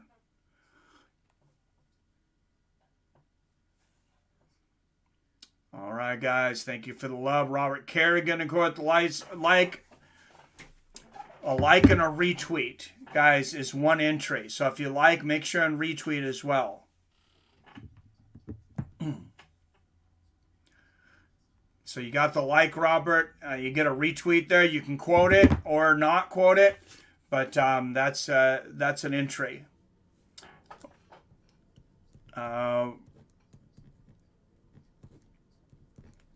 Robert, you got 12 entries for the raffle already. Robert leading. Oh, nice slap from the top there from Cristignoni, and another one. For those that don't have it yet, I would say one of the prizes given away on January 22nd, or one of the choices, will be, if you don't have UFC 4, I got a copy for PS4, and I got a copy for Xbox One I picked up on Black Friday. Nice slaps here from the top from Chris Lincione. All right, 32 of you watching. Make sure you hit that like button. If you like these kinds of combat sports and communities, we do MMA, boxing streams, this kind of things, about 48, 50 streams a year, almost every weekend. So I think you would enjoy this community. Oh, also make sure to follow us over at Twitter. I'm constantly posting fight finishes over there. Just kind of started doing that this last month. But if you follow that link to the finish of the last fight, you can also follow me by that. And a follow on Twitter is also going to get you an entry in the raffle. I slap from the top there from Chris Lincione. And Lincione looking to pass the guard once again. Oh, the great move, sitting on the ankle there. He was sitting on the ankle. I'm not sure if he knew his position there for Mike Wacker, but if you can sit on that leg and straighten it out, you can use that to pass the guard. And Wacker making an attempt on a leg lock himself, but Lincione, I mean, he was very happy, just smiling like crazy at these slaps.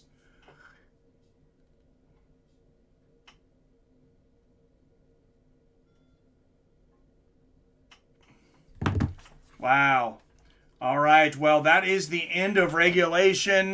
Chris Lincione, I mean, if I had to pick a winner on this, I would have picked Mike Wacker. And I don't know that it's a huge upset, but I definitely didn't expect to see Chris Lincione being so dominant in regulation. All right, first half of the first round of overtime, Lincione will start with the back, either 2 minutes or until a submission or an escape happens in the first round of overtime. Then it will be Wacker's turn.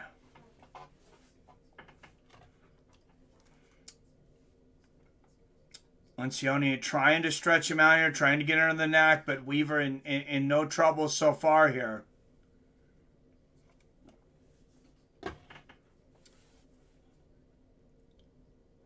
Weaver, a pretty tough guy to submit here. And if anything, Lincione is definitely getting some dominant time here. If it does go to decision, this will count in his favor. Oh, wow. I think there was a tap from the triangle. I'm not sure what happened. No one said it. I don't know if it was an escape. Oh, and look at this. Mike Wacker is going to choose to start in dominant armbar position. You can have hooks in the back, or you can start basically from armbar position. We'll see if Mike Wacker going for the armbar. Oh, he's very close here.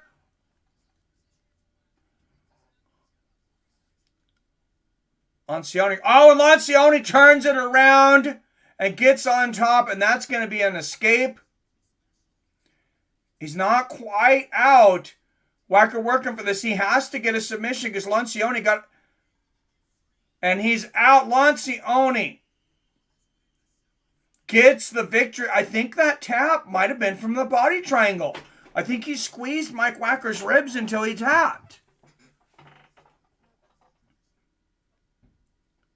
Thank you, Robert. Appreciate it. Thank you for posting on Twitter, Mike. Hey, no problem. Thanks for going there, Josh. All right. Well, I have a hard time seeing exactly what happened there. They just said submission and overtime, so I think they weren't quite sure either. But obviously, Mike Wacker tapped. All right. Let's see if we can catch it on the angle of the replay here. I really think it was just a body triangle on the ribs. All right, here we go. You see Chris Lincione. He's got the body triangle. Turns Wacker over. All right. There's a neck crank there. That was the submission. See, that's why I say when you go for that rear naked choke, you don't have to always go into the chin. And there it is. He's got the body triangle. But yeah, it was a neck crank. Wow. Palm-to-palm neck crank. Winner, Chris Lincione. All right, guys, on to the next. What's up, Greg Brimstone in the house? No, Cowboy still to come. Rashad Evans still to come. Lots still to come, guys, and I'm going to post that last Finney over on Twitter right now.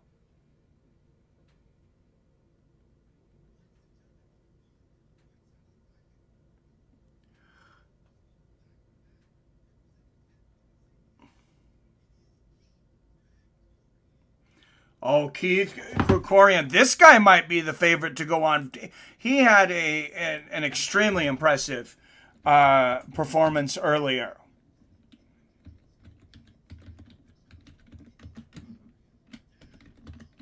And now representing Seattle, Gabriel Daffron. Oh, it's hard for me to go against Daffron, but if I had to pick this, I would have to favor Krikorian. I mean, he had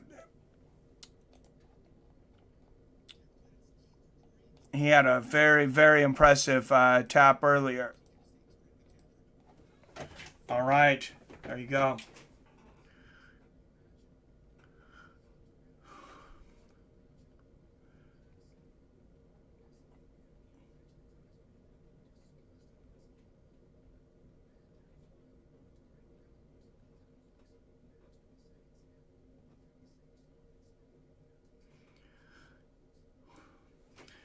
All right.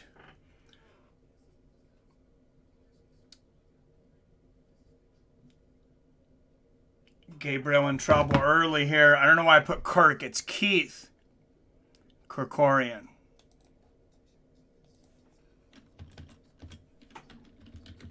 Keith has won all 3 times against Gabriel Daffron. Last was in Spokane. I'm very familiar with Spokane. That's where I had more of my judo matches than any other area, Spokane, Washington. They have a great grappling scene there. And Krikorian, he's got the backpack here. Gabriel Daffron's in a lot of trouble here. I would be really surprised if he survives this position. Oh, he's very close. Now he's going to drop down.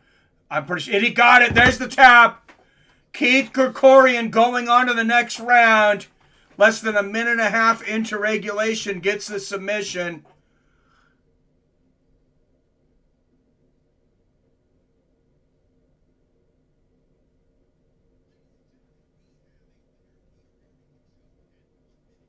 Wow, that was quick.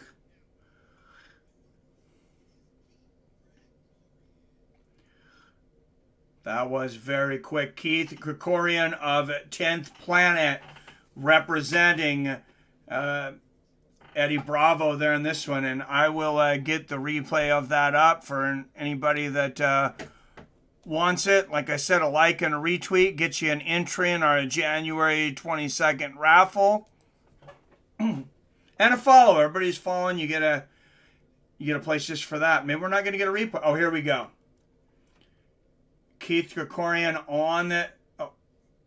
Keith Krikorian. Oh, he pulls Gabriel Daffron to the ground and easy. Once he gets on your back like that, that's a really hard one to get. Look at Keith right in the back, looking to get underneath the chin of Gabriel Daffron and 10th Planet defeating my bros up in Seattle there. Congratulations, Keith Krikorian.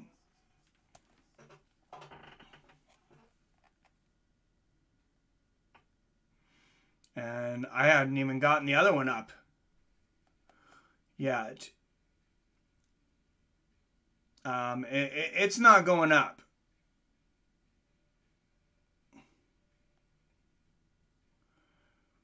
Because I don't even have all the names in front of me, sorry. But this was a much more impressive submission. Keith Krikorian. Laren Anderson, he didn't get a whole lot of rest. That's the things in these tournaments. It's like you could be at a huge disadvantage if match before you ends very quickly.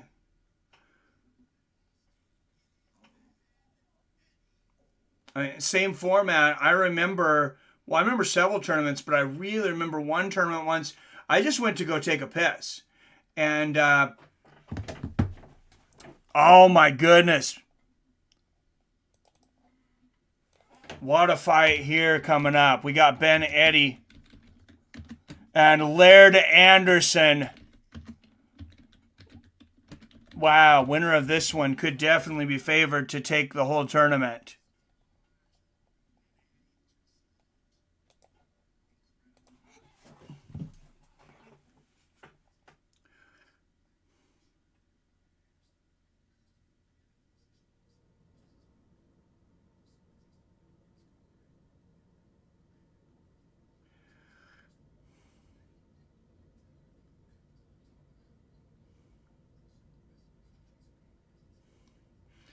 Oh, and Eddy getting down to the ground here, already on top of Laird. Both of these guys kind of try to play the top game a lot in their earlier matches. And, yeah, you got to think about the cardio of Laird right now. Since he went to OT, he had a long match. Laird looking for an ankle lock from the bottom here.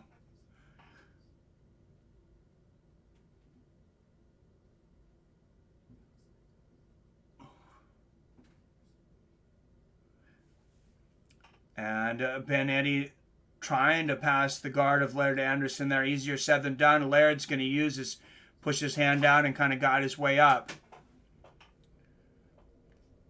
And here we go. We'll see who gets the next takedown. Eddy trying to bring back the creep stash. Got the old Uncle Creepy mustache there going on. Not sure if he's going to be successful in that, but to each their own. And a lot of posturing back and forth. You hear the 30-second get down, and Laird's just going to pull guard here. And Laird Anderson pulling, got his right arm around actually got his right arm on the hair here of Laird Anderson. And his hand just slide right off the hair there. Eddy going to lift Laird Anderson up. This is going to be interesting. What's he going to do here? He's lifting him up in the air, and he's going to try to get the position he wants to slam him back down in. Very difficult to do against... Oh, and no, that's too difficult. Laird Anderson able to escape that. That was kind of cocky there, honestly, to go for that, I think.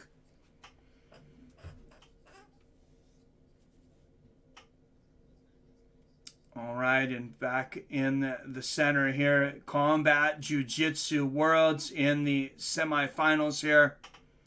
Eddy and Laird Anderson, two of the favorites to win this featherweight 16-man tournament.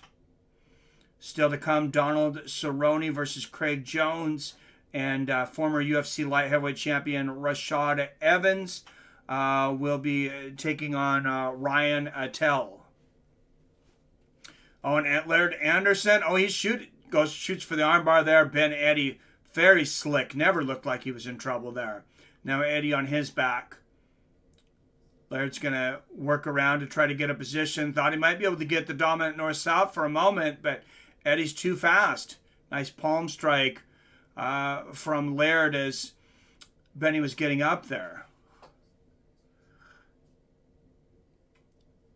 Robert Kerrigan, thank you for liking on another tweet. Robert Kerrigan, he when I get this bowl of all the raffle tickets, Robert's going to have like 500 in there. Remember, there's 3 winners, though. Even if Robert gets, there's 3 winners. Oh, and everybody, I should have said this before, but hope everybody's okay with this. 1 winner. So if I draw you on the first one, I draw you on the second one again. Unless I decide to give out another prize because we just have a ton of people. We're still going to give at least 3 people chances to win. Doesn't mean we won't give out more prizes, but at least 3 people will win. So don't be discouraged if some people have a lot more raffle tickets. I don't think Greg Brimstone had a large amount of the tickets, actually, when he won the drawing for... Was it you, Greg, that won UFC 4? I couldn't remember. All right, and they stand up. There's the palm strike.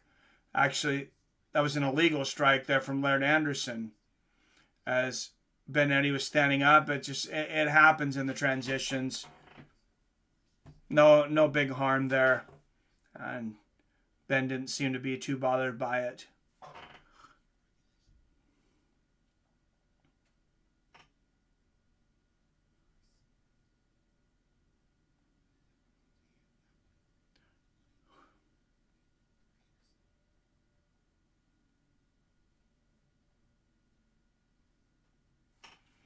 All right, if you want to see that beautiful RNC from Keith Krikorian, if you haven't been able to watch yet, there's the link to that. You can also just use that link to follow us on Twitter. Nice palm strike from the top there from Laird Anderson. Recently reached over 2,500 on Twitter. Like I said, I've just recently started paying much attention and posting on Twitter. And when I realized you can get monetized at 10,000 followers. So if you want to help me get to 10,000 too, that'd be greatly appreciated. Follower over there. Yeah, I won the UFC 4 drawing. I don't think I had a lot of entries either. Just got lucky. Yeah, you didn't. Actually, somebody was kind of calling foul, but I did it right on camera. I believe I had young David come in and grab it. And just, yeah, happened to get it. Thank you. Like by Robert Kerrigan. Remember to retweet him too. Like and a retweet is another entry, Robert. Robert, I'll be guaranteeing himself a ton of entries. Thank you for the reply. Robert says deep choke. All right. All right, 40 watching. Like I said, don't forget to like and subscribe. If anything, subscribe long enough to try to win our huge giveaway on January 22nd. Francis Ngannou and Cyril Gane. We'll be talking about that more in the stream. Nice palm strikes here from the top from Laird Anderson. Oh, and a good slap from the bottom there from Ben Eddy. Nice slaps. These guys are so evenly matched. Both of these guys are really top seeds. I consider in this tournament. I don't think they seeded everybody. Oh, nice lift there by Ben Eddy to get Laird Anderson after. And Laird Anderson immediately jumps right back in and falls out of it. It falls off of the mat into the crowd. Fast and furious action there. Crowd applauding that. Applauding the effort there. That was wild.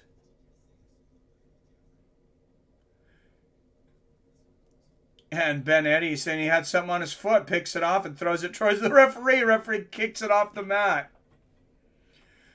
But yeah, I definitely am going to want some tickets in the future to these tournaments because, like I said, if you're a fan here, you're literally, you got to be trusted. I don't know if they vet these guys, but you're literally close enough to touch a fighter. So I'm glad everybody here is, that responsible that nobody would do something stupid. But, I mean, you literally can't get a better seat in combat sports than this. What's up, Douglas Massey? What time does Greg Jones fight? Greg Jones should be fighting.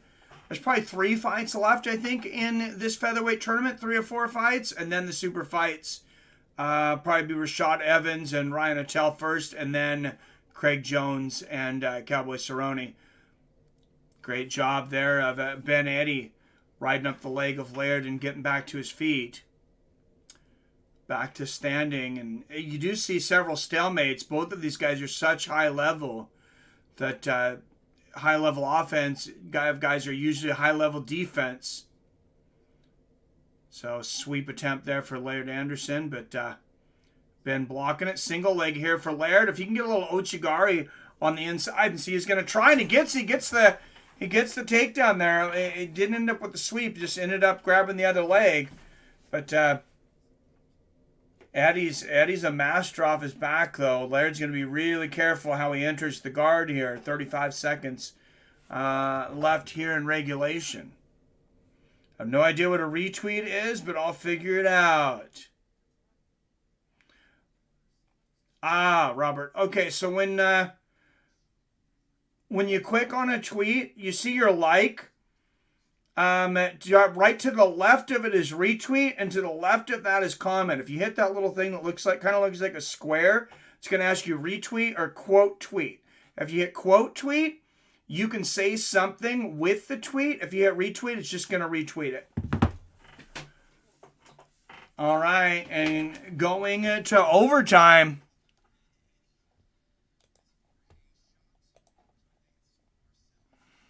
Wow. And I haven't had the followers in the past for it, but next UFC starting, we're going to start some fight train follow, some follow trains at No Stone Unturned. Used to do the biggest follow trains on MMA Twitter, but he has not been doing it for quite a while now. So I'm going to look at trying to take that over. Thank you, Greg Brimstone, for the retweet. Liking the retweet there. A couple retweets, and Greg Brimstone getting in the entries. When did the Cowboys start? It could still be another hour, honestly. They're wrapping up the featherweight tournament. There's probably 3 or 4 more fights left here in the featherweight tournament. And then I'm not sure who's going to go first, if it'll be Craig Jones and Donald Cerrone or Rashad Evans and Ryan Aitken. But those are the 2 super fights. And I imagine Koscheck and Aitken will probably be first. And Laird Anderson, dominant time here in holding the triangle here in overtime. Now, as soon as Ben Eddy escapes, of course, if Laird Anderson gets a submission or 2 minutes goes by, that'll be the end of the top of the first round of overtime. Then Ben Eddy, no matter what happens, Ben Eddy will get a chance to start in dominant position. Whether it's an escape or a submission will determine what he has to do from that position. And Laird looking for the rear naked here. Ben doing a pretty good job of defending this, but he's really had a hard time getting out of the guard of Laird. I'm really surprised. Laird, I think, has been winning this match pretty convincingly. I actually kind of favored Eddy a little bit coming into this match, but good match here by Ben Eddy. And Laird grabbing onto the face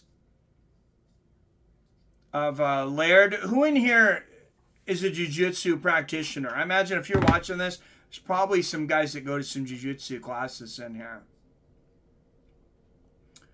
Let me know. And that's 2 minutes. That's the end of the top of the first. All right. So Laird Anderson gets 120 seconds of ride time.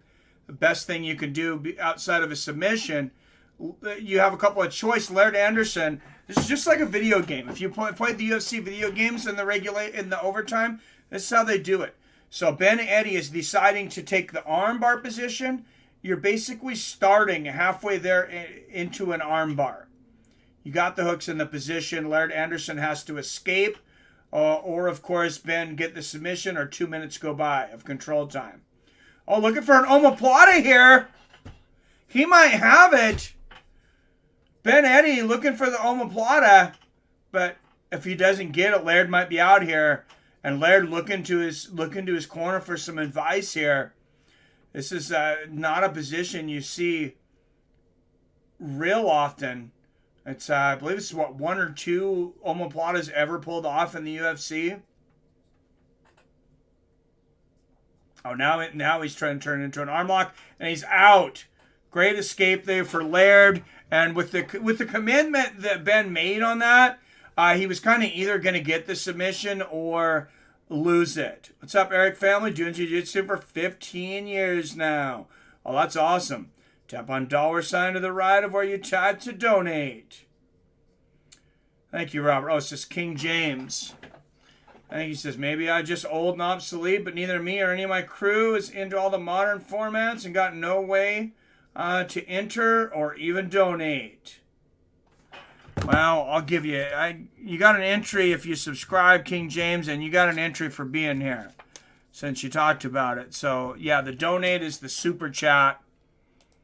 On your screen close to the chat. If you close your... or on the chat, excuse me, just to the right of where you comment. Like Robert said, there's a $sign. You can click that and send a super chat. Trained boxing for a little while, says Greg, but never done any grappling. I've been giving it some serious thought. I doubt I'll ever compete at 39 years old, but I love to learn self-defense. Well, Greg, I mean, at 39, depending on your genetics and on your bodies, you might have a year or two. So, I mean, if you're ever going to do it, now might be the time. I'm still looking to get in some competition at 43. I had talked to you guys. I was set to fight in Street Beefs before I tore my MCL on my knee about 3 months ago.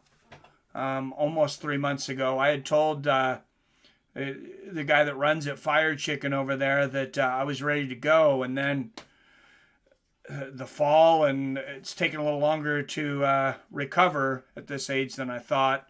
Nice body triangle from Laird. Like I said, I cannot believe, I'm blown away at the control that Laird has had over Ben Eddy in this match. Just phenomenal. And, I mean, Ben Eddy, he's defending it the whole time, but Laird's getting a ton of ride time here. And there's max ride time once again, and Ben Eddy obviously going to need a submission to have any shot at winning this. Bottom of the second, Ben Eddy needing a submission here. What's up, MMA Now? It's hit 860 subs, talking MMA and stuff. Congrats on all the success, man. Well, thank you, MMA Now 27. Feel free to throw up a link to your channel and what you do here. We like to support other MMA creators here. Oh, beautiful, man. Look at Ben Eddy. Got a great dominant position here going for the choke. Laird rolls him twice, but still not able to escape. Wow, Laird Anderson able to escape. For those that watch Star Trek, it kind of looked like Ben Eddy was about to attempt the Vulcan pinch or submission move from Spock back in the day there. Tag the symbol, and all I get is super stickers, super chat membership. If you just click super chat, it's going to give you an option of how much to send.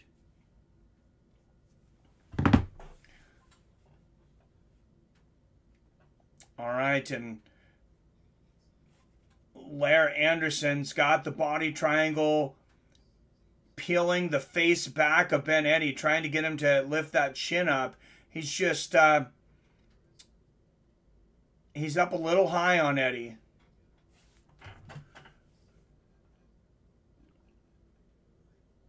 You know, 15. What's up, Alex Tincato? Sorry, I missed you earlier. Victor says, what's up, Mikey? Hi, Mikey. Stay on the lookout for a kid named Nathan Haddad from Louisville, Kentucky. He is a Jiu Jitsu savage. Thank you. Hello to Victor Martinez. Some other people I missed in here. If I missed you, I'm sorry. Comment again. I'll make sure and tap your name out, or throw your name out there. Only have access to a 12-year-old first-gen tablet.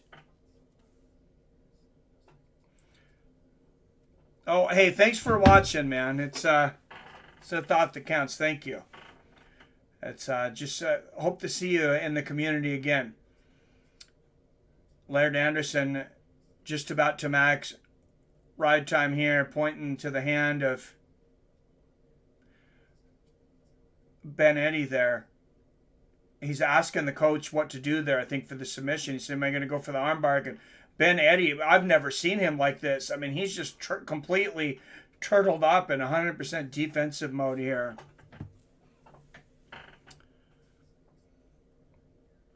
Oh, and like by Adam. Thank you, Adam. Thank you, Okura. A lot of the likes and retweets here. Thank you. All right, max ride time again. We will go to the bottom of the third.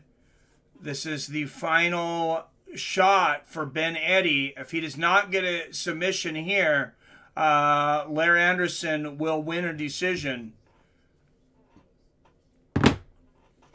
easily. Now, he has to get a submission just within the 2 minutes and not allow Laird Anderson to escape. If he gets a submission, Laird Anderson is not out. Laird Anderson will have a shot to get his own submission, but he'll have to do it faster than whatever Ben Eddy gets it in. Oh, and great escape there by Laird Anderson. He's going to be tough to beat tonight. Wow, and there we go in the finals. Laird Anderson and Keith Krikorian.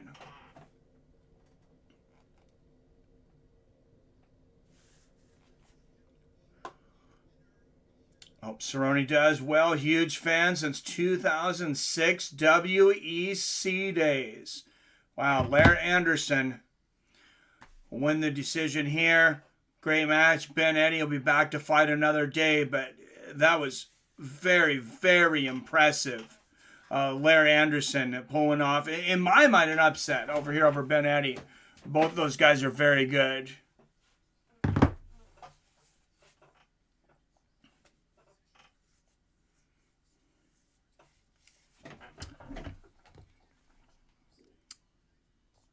Very, very good.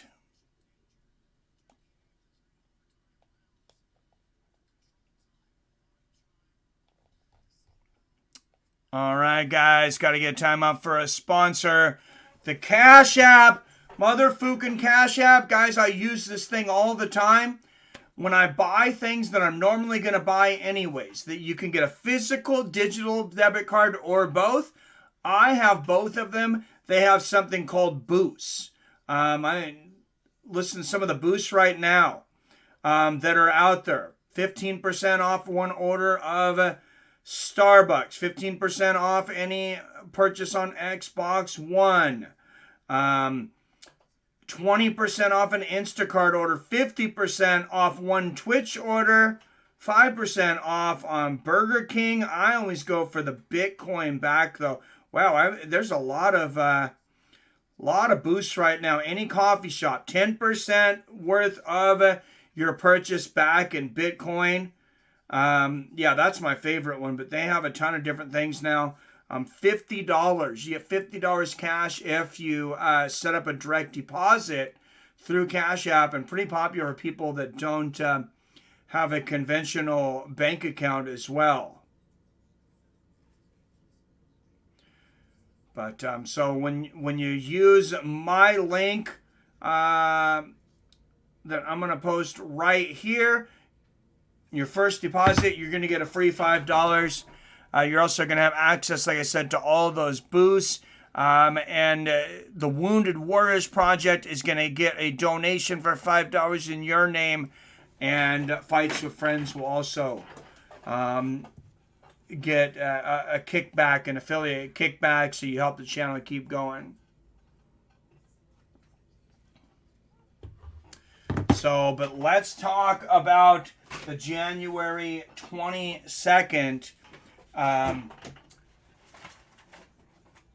competition here coming up. And let's go back to July of 1985. This is going to be one of the choices for at least 3 lucky raffle winners. The glorious Aaron Pryor. He was a dog back in the day. If you don't know who Aaron Pryor is, hey, you can read this and learn about him. Ray Mancini's uncertain boxing future is Boom Boom finished at 24. Of course, he kind of was. Boom Boom Mancini was never the same after, his opponent died in the ring. Of course, always the cigarette ads on the back of these things. But it's an interesting... an interesting time warp to see some of the things in these magazines, some of the advertisements and things. You get the rankings of way back in the day. Like I said, July 1985. You want to take try to be careful to not damage this, but if you can see the rankings, ratings from back in 1985. Heavyweights, Larry Holmes was the champion. Light heavyweight champ was Michael Spinks. Middleweight champion was Marvelous Marvin Hagler. Junior middleweight champion was Thomas Hearns. Right below him, number one contender was Mike McCallum, the body snatcher. Aaron Pryor was the the IBF welterweight, junior welterweight champion then. A few other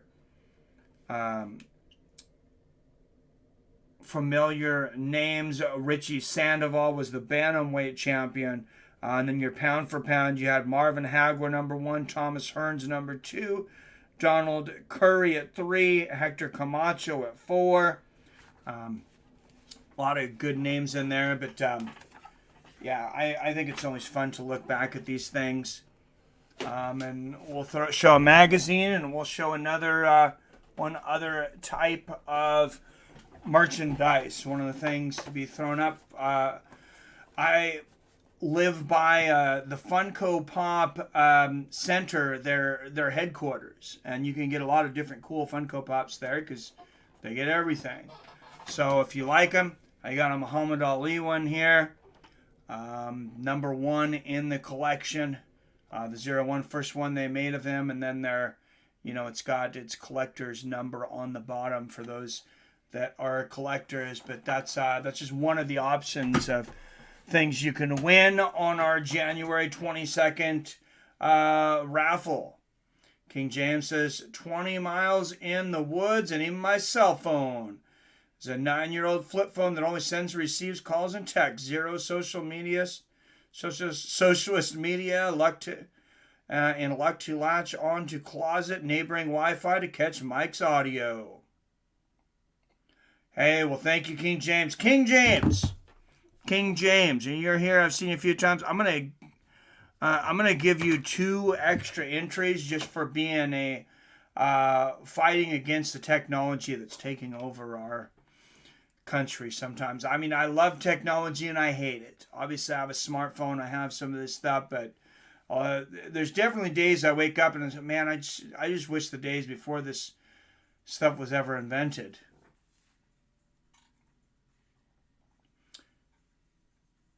So I've been gone for the last 30 minutes. Did I miss anything? Larry Anderson just rode out Ben Eddy to go to the finals. Finals will now be Larry Anderson and Keith Krikorian. No, I think the finals are next. I think that was the last semifinal match. Many years before MMA, most of the world thought boxing champions were the best fighters in the world. Oh, for sure. I got to pin that. Bretton Pauly. Oh, it says, yes, Seattle Mind. Check out Eddie Bravo Invitational 2015, Craig Jones versus Gordon Ryan. It's on YouTube. I will. Yeah, I think the final is coming up. Were you keeping track of it online, Robert, or anybody else? But I do think that the final is coming up. I think it's Larry Anderson and Keith Krikorian. I think everyone else is lost. And, of course, I said super fight still to come. Rashad Evans against Ryan Aitken. Rashad Evans, former light heavyweight champion, making his debut on Combat Jiu Jitsu. And then Craig Jones taking on Cowboy Donald Cerrone. In tonight's super fights.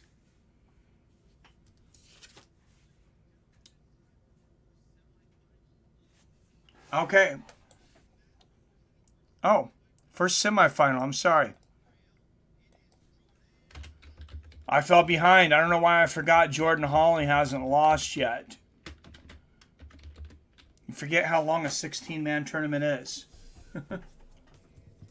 Huge upset, right? Oh. All right. Oh, and how could I forget about Lincione? All right. These guys, I thought both of these guys pulled off upsets, in my opinion, in their last matches. All right. No replay for the last one because no finish. That didn't. Oh, wow. Jordan Hawley going for a leg lock early. And Chris Lincione turned that around. Chris Lincione, he's not smiling like he was the last match now. He's really fighting this heel hook. Oh, he's trying to get it on. There it is! Chris Lincione taps. Jordan Hawley submits. Chris Lincione, 25 seconds in the regulation of the semifinals. And the crowd going crazy. He gives a little shh. Oh, wow. Both these guys talking a little bit afterwards.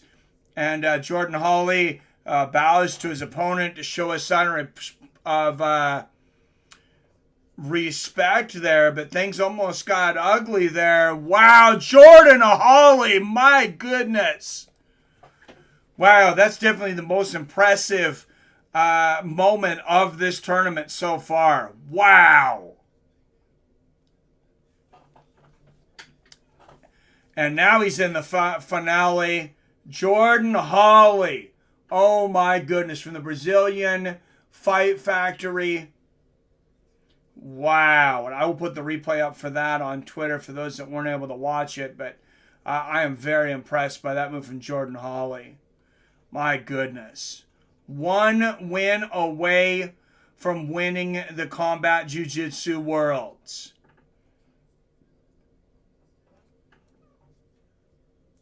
And there it is, Jordan Hawley going for that ankle knee lock. And oh, man, Chris has got to be tapping there.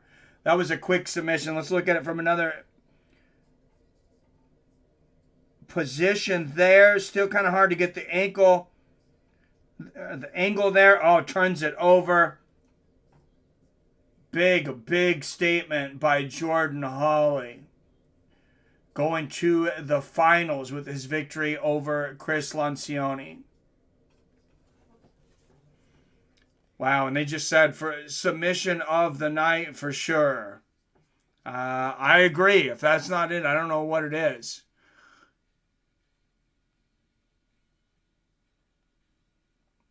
All right, and we're posting this one to Twitter.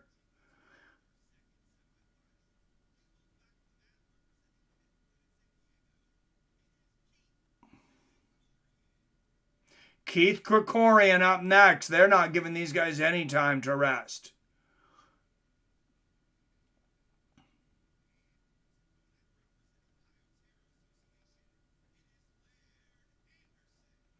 All right, Laird Anderson and Keith Krikorian. The winner will face Jordan Hawley in the finals.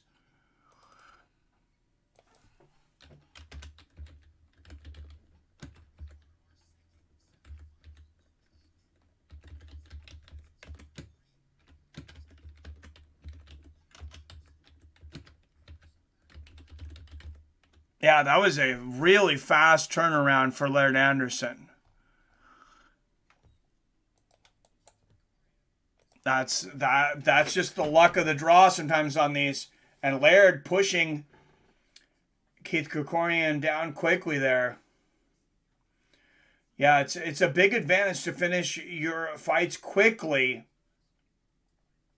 And Jordan Hawley's hoping that this fight goes as long as possible, because he didn't fight very long, 35 seconds.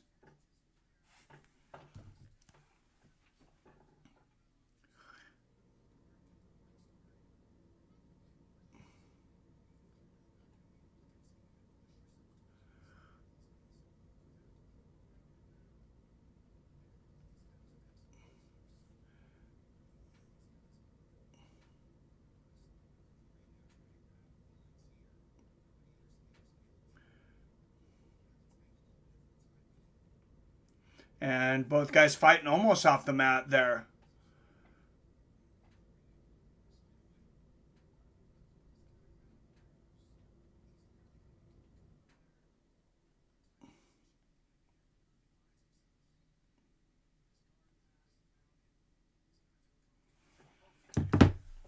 All right, guys, that was an incredible submission, the last one. If you haven't seen it, I'll be posting that up on Twitter here in a moment. Oh, and hard to see here because they're right on the edge of the mat. Both fight. Oh, that's Krikorian going for a leg bar there. And they're going to decide to get out, and they're going to go back to the center of the mat. They are right on the edge. Both guys going for submissions there. And Krikorian's going to immediately decide to drop to his butt here and give Laird Anderson the top position.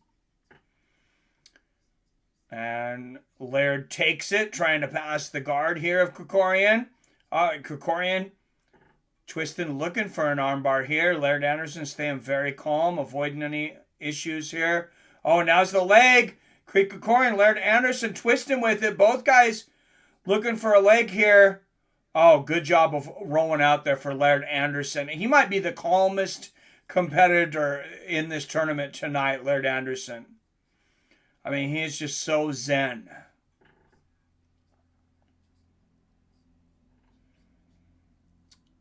And Krikorian looking for the guillotine here. Oh, pulls it in, rips him up. Wow. Darce choke attempt here for Krikorian. Oh, and Laird's out, but Keith's able to take the back from it. Great transitions here from Krikorian, but Anderson out of it and gets right back to guard. Oh, gets to north-south. Nice palm strike to the body there from Laird, and he's going to pull it back up again. It's Craig versus Cowboy after the featherweights. Man, this event is so long, right? Oh, it's either that or it'll be Rashad Evans versus Ryan Aitken. But I think they'll have a little break before the finals. They'll do the super fights. Laird Anderson really working on an arm lock there. Not able to get it. Nice little slap there from Laird. Oh, Krikorian, great move. Chasing Laird Anderson there. He's got to pay attention. Able to get the takedown. And Keith looking to get the body lock. Climbing up on Anderson now.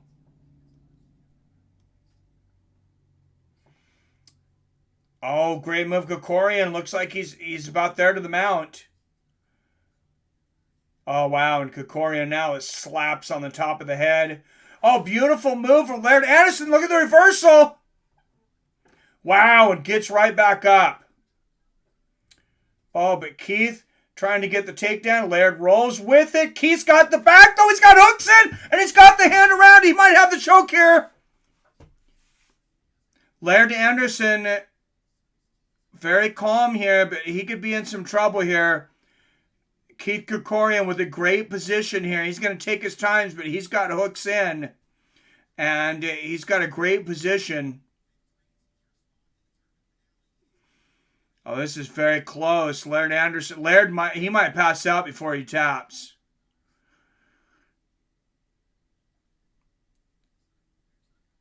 Wow, and you see, he's out! Laird Anderson is out. Keith Krikorian has choked Laird Anderson unconscious to punch his ticket into the Combat Worlds Finals. Wow. And just like I said Laird might not tap. He might go out. And that was correct. He's a tough dude. Yes, what if I'd like to see Nate go to Gamebred MMA? Oh, that'd be good. Nate Diaz versus Tony Ferguson, CJJ. Oh, I like that. I like that matchup a lot. All right, and I will put that one up. We don't even need to get the last one tweeted out. That one happened so fast. This one's just great. Keith Krikorian, wow.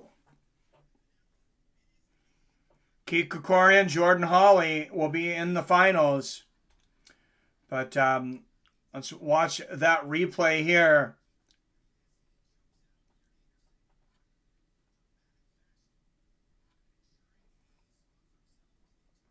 Wow, what a fight, though. Keith Krikorian and Laird Anderson.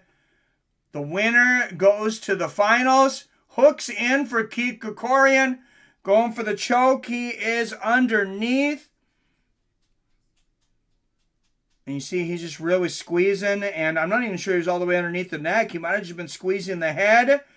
Refuses to tap, though. Laird Anderson unconscious.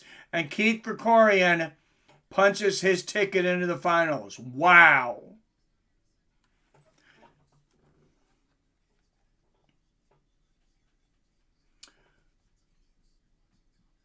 All right, guys. I think coming up, what you've all been waiting for, the super fights and the finals between Keith Krikorian and Hawley.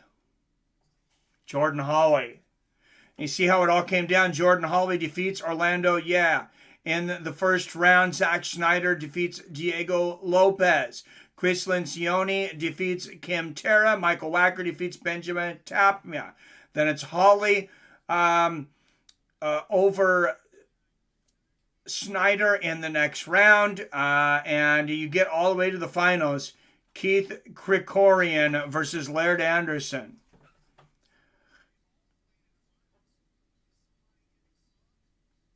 Wow, both of these guys have been sub-machined so far. Somebody's got to win this.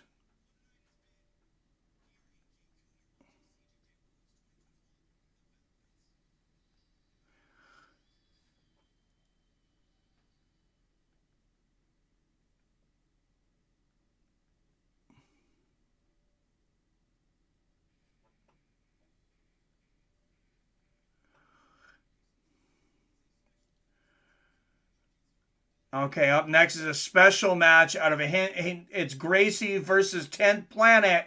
Elysius Anderson versus Goyita Perez. I did not know about this one. This is your first super fight. Elias Anderson versus Goyita Perez. Or Goyito Perez. I'm sorry, guys. I didn't. If you're waiting for the Rashad and Donald Cerrone fights, I did not know there was 3 super fights.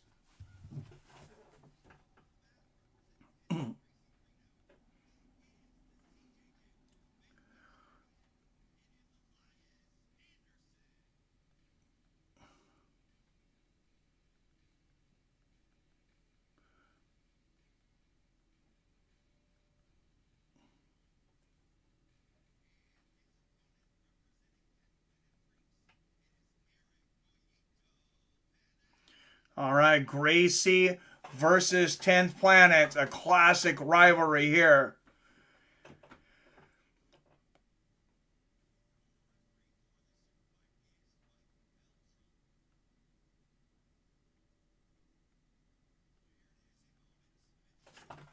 All right. Benito Goyita Perez, Elias Anderson.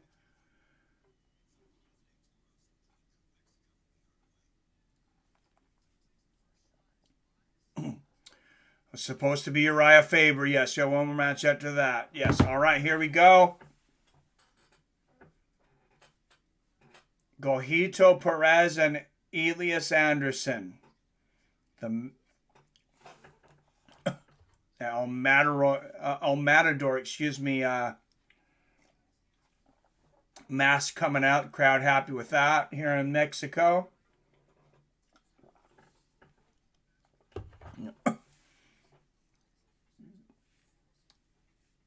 And Elias Anderson, Goyito Perez, these guys are very evenly matched. Oh, accidental eye poke.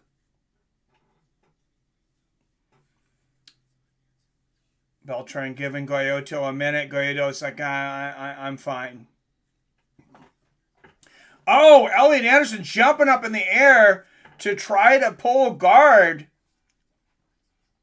Goyito lands a couple of palm strikes as he goes down there, but athletic attempt there. Wow, Elias Anderson.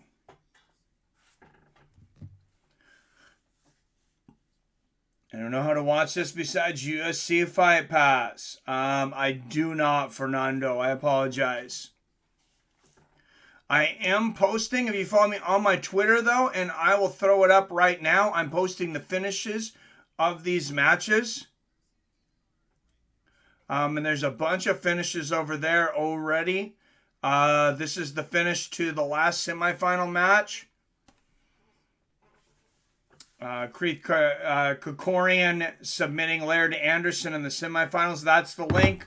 And that's also the link. You can subscribe to my Twitter. And I post a lot of fight finishes over there. And I am tweeting through every event lately. Oh, nice palm strike. Another big right hand from Goyito. And Elias Anderson throwing up the guard there. Nice slap again there from Goyito.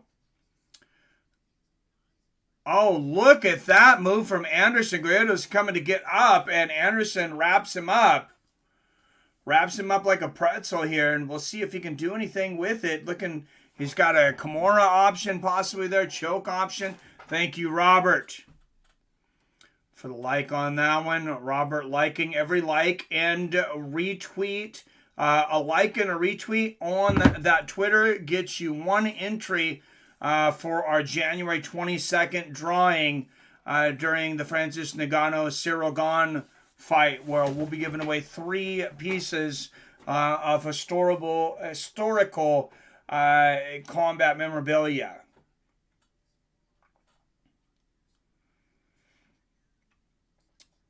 And yeah, Elias is kind of playing in the guard there. Goyito, oh, nice palm strike over the top here from Goyito.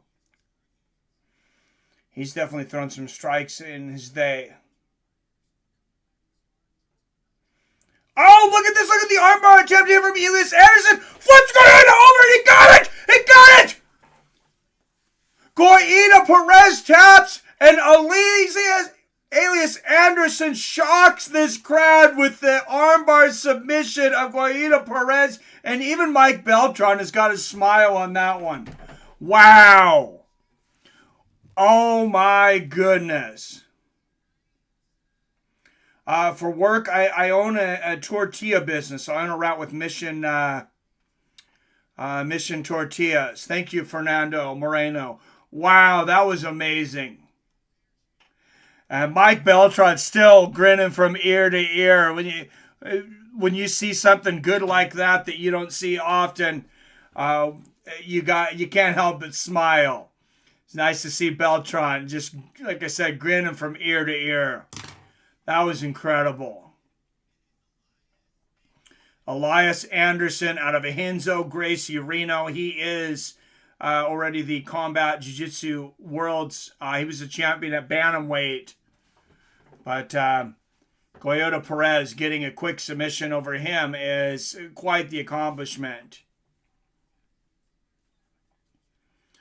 Wow. Yeah, that was a back and forth, and good move on Elias there.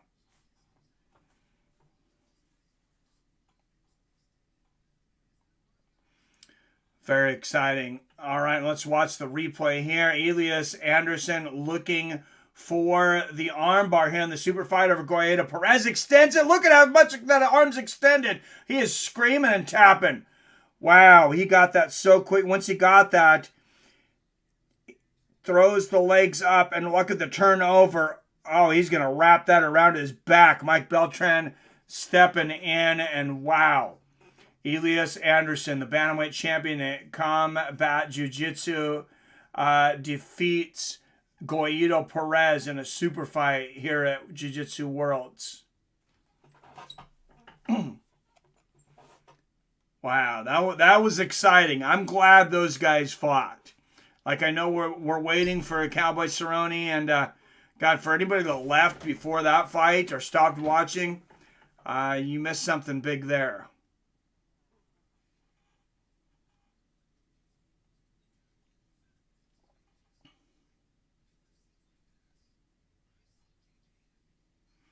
Rodney Yarbrough with the mention, and the Rodney in the crowd. Thank you, sir. Posting the event on Twitter. Longtime follower here on YouTube as well. Appreciate you, my friend.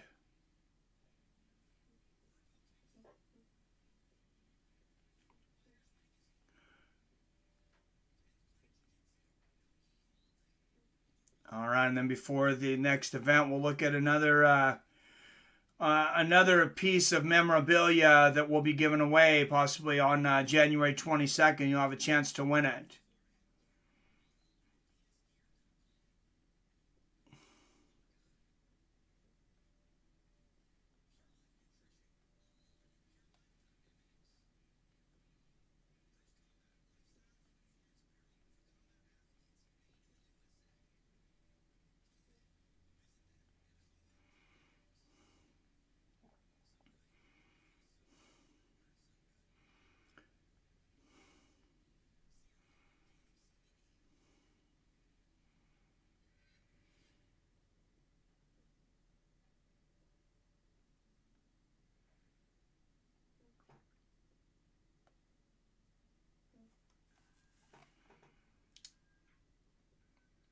I don't have a link. I only know that it is on UFC Fight Pass. King James with the super chat says $20. You gonna bet me $20? Thank you for the $5 super chat, King James.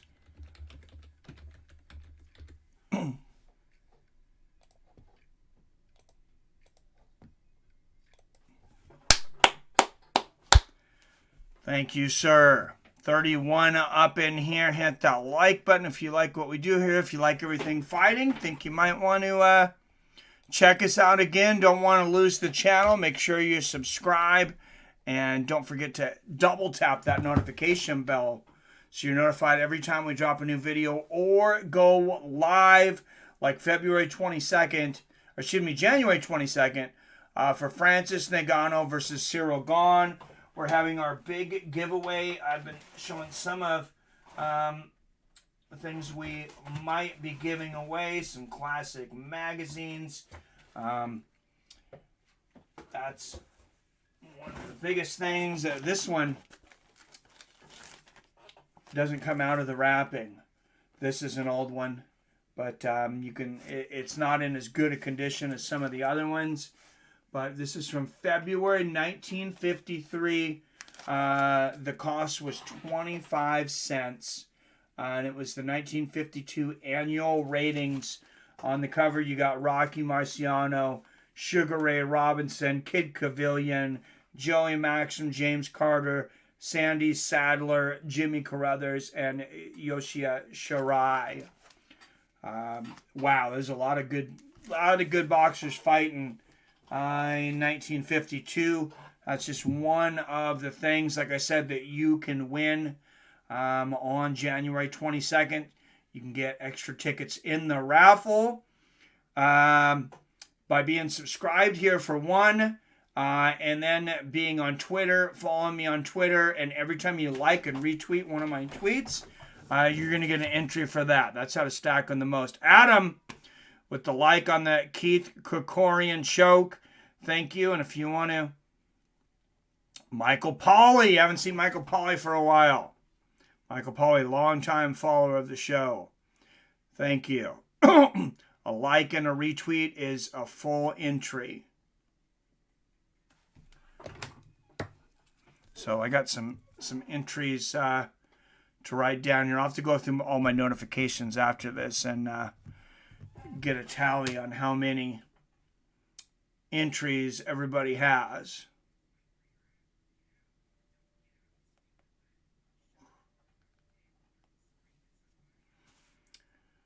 But yes, thank you, King James. What's up, Jordan Fink?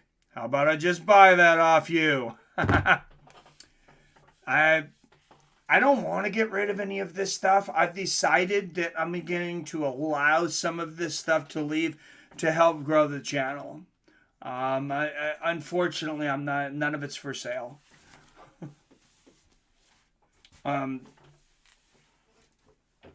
Almost none of it. But let's, we just checked out, like I said, a magazine.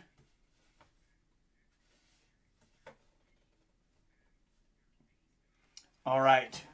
If we have over 7,000 subscribers by that show on January 22nd, and we have at least 50,000 views for the Ngannou pay-per-view, I'm willing to let this go. This is a vintage signed Mike Tyson from back in the day. I do somewhere have the certificate of authentication. I can't speak right now. I've had this for a very long time, since I was a young man. Now I'm a middle-aged man. Used to sit on the back on this wall for a lot of the videos, but it wasn't big enough quite for everybody to see. Don't want to give this away, but if I can hit those numbers, we'll just dedicate the stream to Mike Tyson, I guess. All right, guys, there's a commercial break on here. I'm going to take just a real quick restroom break. But first, we got to mention the sponsor here, the Cash App. Authenticity. Thank you. Why can't I speak, Greg?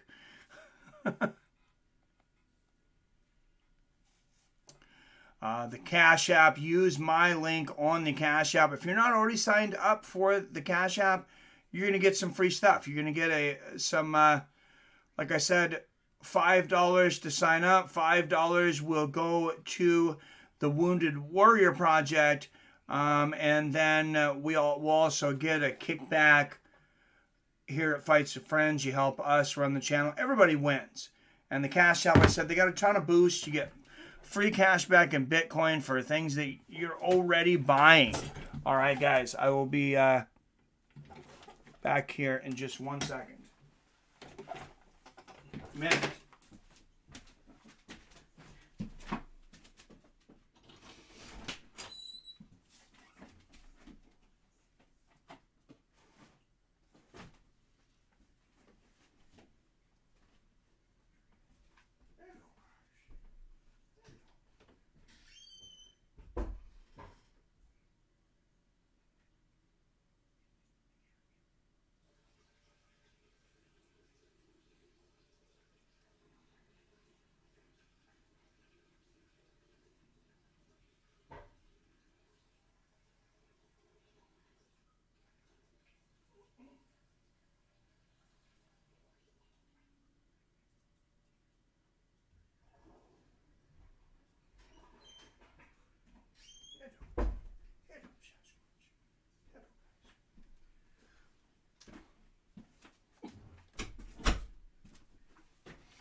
All right, guys, looks like just a few ads, submissions. Sometimes we do combat trivia here too. If you're new, we do some combat trivia.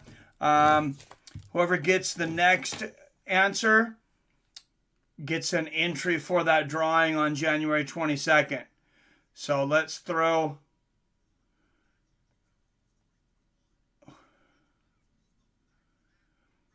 Oh, finals coming on now. All right, guys. Question is, this is a tough one, but who was the youngest boxing world champion of all time? Not just heavyweight. Who was the youngest boxing world champion of all time? All right, guys. The featherweight finals are on next. I wasn't sure if they were going to have all the super fights first, but the finals are now. We will know who the featherweight 2021 Combat World Champion is here in just a moment. Keith Krikorian and Jordan Hawley. Both of them have had impressive roads to here.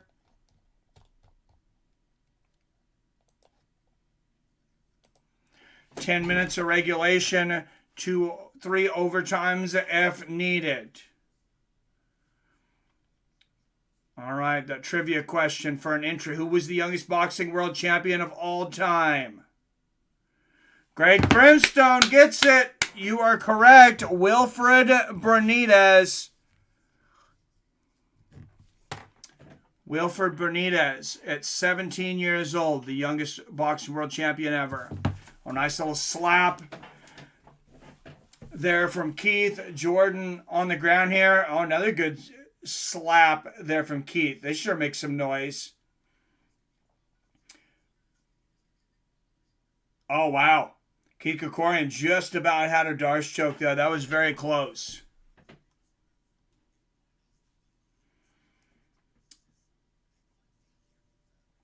That looked very nice for the 2021 Combat Jiu Jitsu World Champion. Oh, nice slap from the top there from Jordan Hawley. And Jordan Hawley looking to pass guard. Oh, Keith's got a leg.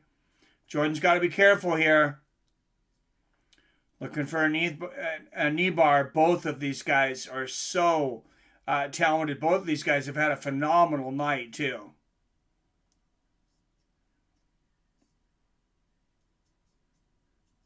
And they both roll. I don't know if anybody's got much of an advantage anywhere with these two guys.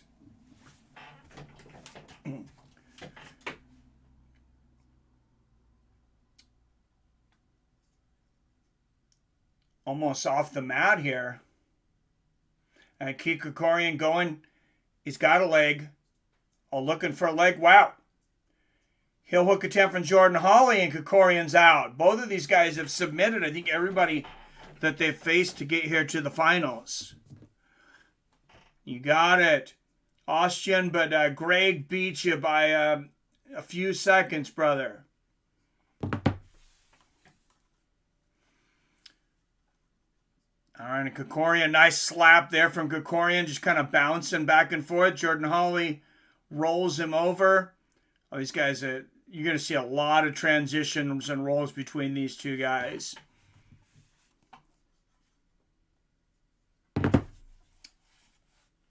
Oh, and immediately, Jordan Hawley immediately pulling guard from standing 2.5 minutes in, and Krikorian, should it go to decision? I guess he's had more control time so far.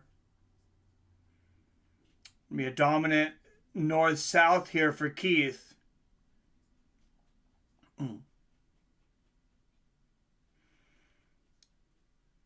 Jordan threw the legs up. He's got a leg lock. He could have something here, Krikorian. Now Krikorian rolling out of it.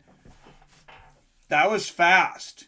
But Keith has great reactions. I mean, he's slick. Both of these guys have incredible leg locks. Oh, Krikorian's got a heel hook. Jordan's in trouble now. And he rolls. What a chess match.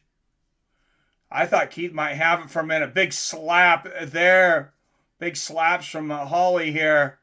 Oh, another good open hand there. But Keith just concentrating on that heel hook. Good defense by Hawley. Yeah, grabs his own heel there to escape.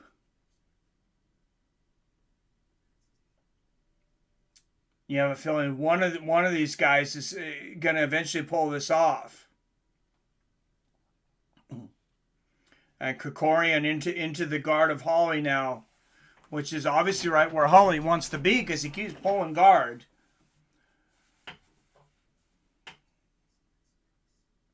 Nice palm strikes in the bottom here from Hawley. And I mean, if there's an underdog in this, I mean, I would have to say Hawley. I mean, Krikorian, I wouldn't have been surprised when you told me at the beginning he ended up in the finals. I really didn't expect Jordan Hawley to be here, but he's a high-level guy. He's had a great night.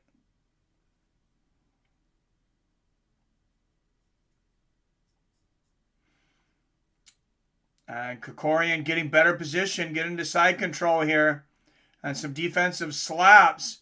From Hawley, but Krikorian, he's got a leg, he's got an ankle here. He's got a pretty good position. Oh, good job. Hawley rolls out of it. And they almost roll off the mat here. We've had one where the guys rolled off the mat. They're going to start him in the middle here. Let's see if they're able to get the position here.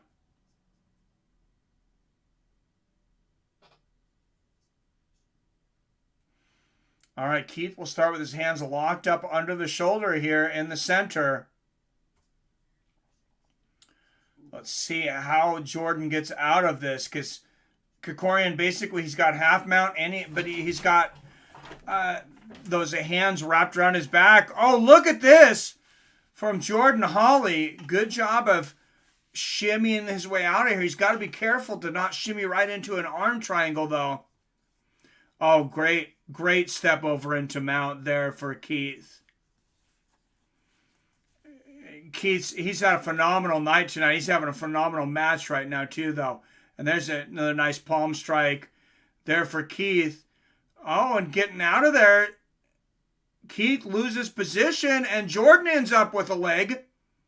They're in a 50-50 position here. Jordan Hawley, this might be a 70-30 for Jordan, but now Keith stands up, moves up on top. This for the 2021, like I said, Combat Jiu Jitsu World's Champion. And now Krikorian back on top, passes to Mount, adding up a lot of control time here if no one does get the finish. But, and Keith taking his time here, but he's definitely already looking for that arm triangle. And he's got his hand behind the head here of Jordan. He's going to pressure Jordan out here. Putting the finale before the super fight is kind of anticlimactic. Yeah, I was surprised by that. I really did not expect them to do that, Mace. But, maybe they figured that the viewership's just really going to go up for the UFC fighters. The names that if they're going to get any casuals in. I mean, I guess. Anybody that's in here now, I don't expect that you're a casual.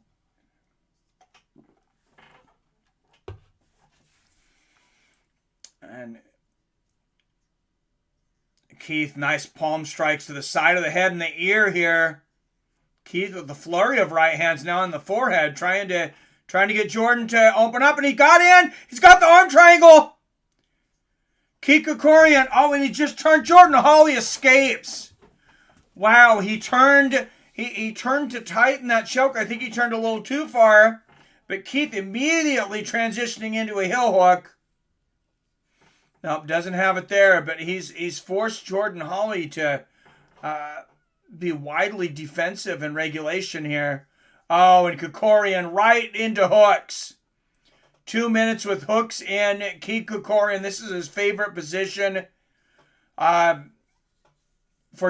would be a huge accomplishment just for Jordan Hawley to escape this. Oh, he's getting around the chin. He's not quite under. Is Krikorian. Good defense. And he just rips the chin back with the one hand to try to get underneath. He's under the chin. And Hawley turns away from it. Still hooks in here, though, for Krikorian. Very close several times. A lot of Jordan having to fight off a lot of submission attempts here if this does make it to overtime. And Krikorian still, there's a couple of nice slaps from Krikorian still with the dominant position with the hooks here. Wow, what a match.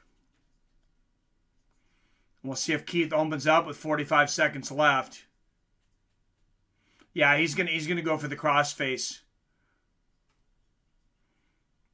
And we've seen that submission already with the neck crank, I should say.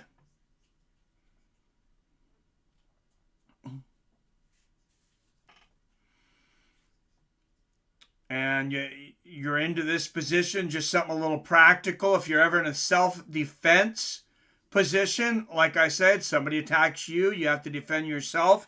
If you got somebody down and you're trying to choke them, trying to control them to get out of the situation, take your knuckles, grind it down that chin line. Just push as hard as you can on that chin. And most people are not going to have the neck strength to be able to fight that, and they're going to give you their neck. It's very painful. Frank Nebb, high-level fan.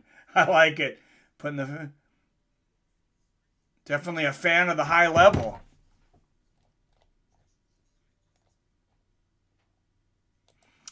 All right, we will go to overtime here. No break.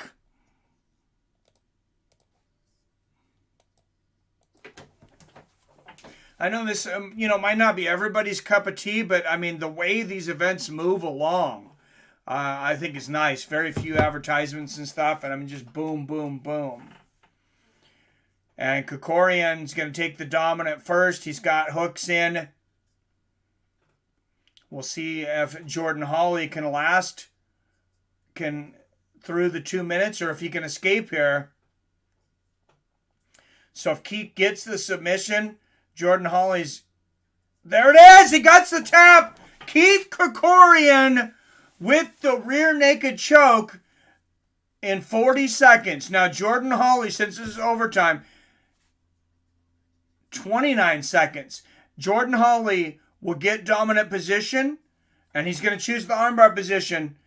If Keith can survive in less than 30 seconds or escape, he is the champion. Jordan Hawley has to submit Keith Krikorian in less than 30 seconds to win this world championship. And he starts in the arm lock position. He needs it very quick. Jordan Hawley, you got to take all the chances right here. Very close. Very close. He's got it extended. Oh, he turned it into an omoplata now. And Krikorian's out. Keith Krikorian is the 2021 Featherweight Combat Jiu-Jitsu World Champion. Wow. Gets the submission in overtime to take it out. But, wow, what a battle. And there's Eddy Bravo giving him a hug.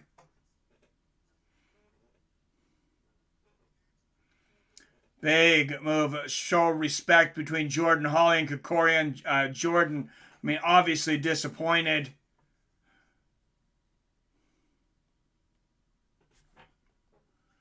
But big moment.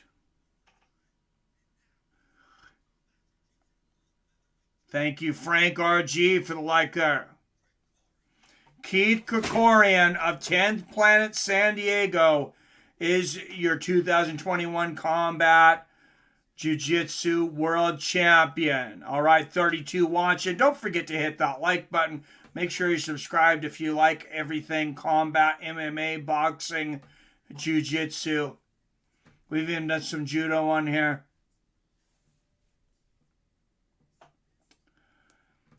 But wow, and we'll put the replay up on the Twitter, of course. And everybody taking Eddy Bravo, of course, taking a selfie with the champion. And, I mean, what a great night for Jordan Hawley. I mean, I don't know that he was even expected to get that far, but he had a great night.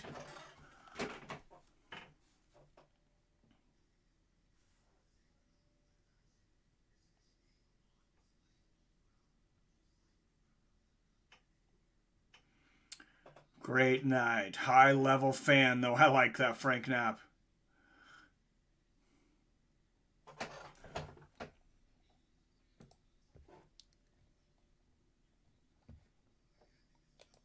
Health still excellent condition. You know, it's funny. For those of you that are, are here fairly often, you guys know I've lost a couple streams, lost connection during the pay-per-views. It's funny when you're streaming. When it's not a pay-per-view, it never happens, knock on wood. But also got the family out of the house, so nobody else is using Wi-Fi or Bluetooth or anything else too, I guess. So I guess there is that. All right, 43 watching. Only super fights left. Rashad Evans taking on Ryan Aitken and Donald Cerrone, challenging the BJJ master Craig Jones.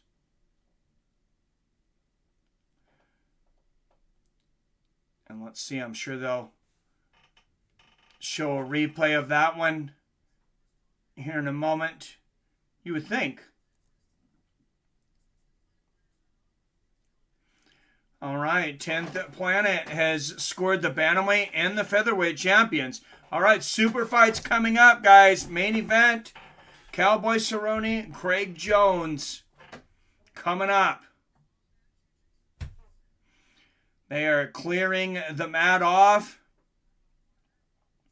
And the Jiu-Jitsu, he gets a belt.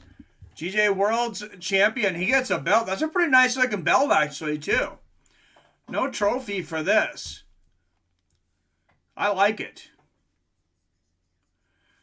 I like that belt. All right, 47 watching. You're watching Fights with Friends. We post fight companions. We have live stream fight companions just about every weekend, almost every Saturday. Rarely on Sundays, but we do get some Sundays in here and there. Some Fridays. And make sure when you subscribe, double tap that notification bell So you're notified whenever we drop a new video or go live on January 22nd for Francis Ngannou versus Cyril Gane. We're doing a big giveaway. We have raffle tickets we are giving away every time you like and retweet something. All right, guys, this is one of the prized possessions. The legendary Sports Illustrated Kid Dynamite, Mike Tyson, before he was ever champion. Kid Dynamite. And representing the BMF Ranch, Donald Cerrone taking on B Team Jiu Jitsu, Craig Jones. We are here. We have arrived, guys. Thank you for being patient. And up next, here it is. I don't know what happened to Rashad Evans. I guess maybe that match fell out. But Donald Cowboy Cerrone, Craig Jones is now.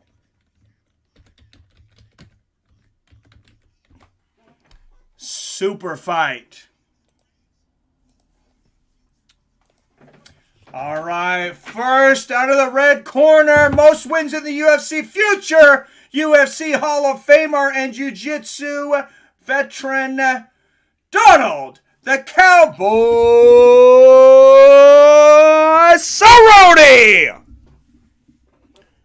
His opponent, an ADCC, an EBI finalist, a longtime black belt in the sport, Craig Jones. Your referee for this one is Mike Beltran.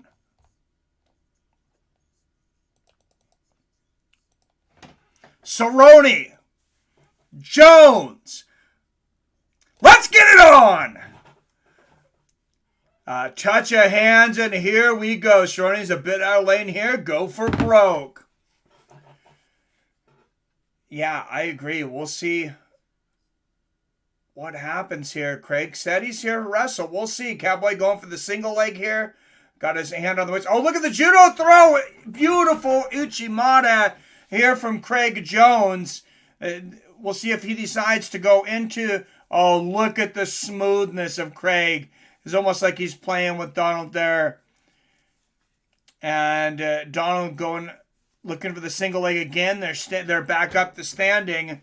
Nice little open hand shot to the body there from Cerrone. I don't know if he knows that you're not supposed to strike when you're on the ground. Cerrone fakes a knee to the body. Beautiful throw here. Donald Cerrone with an Ochigari. Wow, that might be an opponent in a judo match. Great throw here by Donald Cerrone. Oh, Craig Jones goes for the sweep, and Cowboy's out. Cowboy with a little smile. They smile, give a little high five back to the center. Great moves there by both guys early in the first minute. And Cerrone with that clinch here. Oh, Jones trying to grab the leg here. And Cowboy steps right over it. You can see Cowboy's been working on the jiu-jitsu. Some high-level stuff right here. I don't think most people expected Cowboy to really have a chance here. Oh, looking for the Tayatoshi is Craig Jones. And the counter, Cerrone, a little Ochigari gets the throw. If this was a judo match, Donald Cerrone would have won it a long time ago. But, oh, Craig Jones rolls the transition on top. Craig Jones into Neon Belly, side control. Oh, dominant north-south. Cowboy's going to roll. Couple of slaps on the face here for Donald. Donald trying to transition. Fighting for top position. Both guys really competitive right now. Craig Jones pulling up the rubber guard here. And Craig Jones said he was going to try to get Donald Cerrone with the buggy choke. Trying to pull a Gordon Ryan here who tells his opponents how he's going to beat him. Oh, he might get it. You see Donald wincing here. This triangle choke is... Wow. I have never seen a buggy choke pulled off in competition. Excuse me. And the slaps to the body there from Cerrone. But Craig Jones, he's out. Cerrone out. And they get back up. Back to their feet. 3 minutes in. What's up, Mace? Oh, your stream is out? Oh, that sucks, man. Look at this guy killing it with the enthusiasm. Yeah, baby. What's up, Big D Quick? Oh, they're going for the Uchimata here. Is Craig Jones. Cowboy steps over. Back to the center. Oh, Craig Jones is a legend, man. Oh, and that was a straight-up inside leg kick there from Donald. Some of these guys kind of forget a little bit when they've been in MMA, like Woodley with that double leg last night. And, Craig Jones going for Uchimata again. Cerrone pulls him right over. Oh, but Jones has a knee here. They're in the 50-50 position. Cerrone trying to step out. He's got to be careful. Oh, Cowboy's out. Still on his back here, though. Craig Jones. Oh, he spun. They're at the edge of the map, but Craig Jones very close to getting the back. Oh, Cerrone started throwing elbow there and caught himself. I don't think that connected. Very hard, though, I'm sure, for these MMA fighters to pull back and not, throw the strikes that they're used to. Craig Jones going for the RNC now. He doesn't quite have hooks in. They almost went off the stage there into the crowd there. You can see the crowd is, you can't get a better seat to any event. The crowd is, they go off the edge of the mount, you're literally touching the fighters. So you got to trust your crowd. Yeah, this is on UFC Fight Pass if you're wanting to watch, guys. We can't put any links in here, sorry. And Craig Jones using the shirt, that's completely legal to pull on the shirt of Cerrone. Kind of like a gi. It's most of these guys try to have pretty thin shirts. And Craig trying to drag Cerrone's head out. I'm very impressed at Cerrone so far. Because, like somebody said, he's a little out of his lane. Oh, and Craig looking to flat him out. Looking for the neck crank. This could be trouble. Oh, look at Cerrone with the transition. No, he's still working on it. He's got it. Craig Jones is under the chin. There it is. And, Donald Cerrone. He tapped. Donald Cerrone taps. And it is all over. Craig Jones submits Donald Cowboy Cerrone. And about 5.5 minutes of the first round. Kind of is to be expected, but Donald Cerrone, he really showed he's really been working his Jiu Jitsu. He is really, really good. He just happened to be going against one of the absolute best in the world. If you weren't able to see that, whoever lost your stream, I'll post the replay of this to Twitter here in a moment.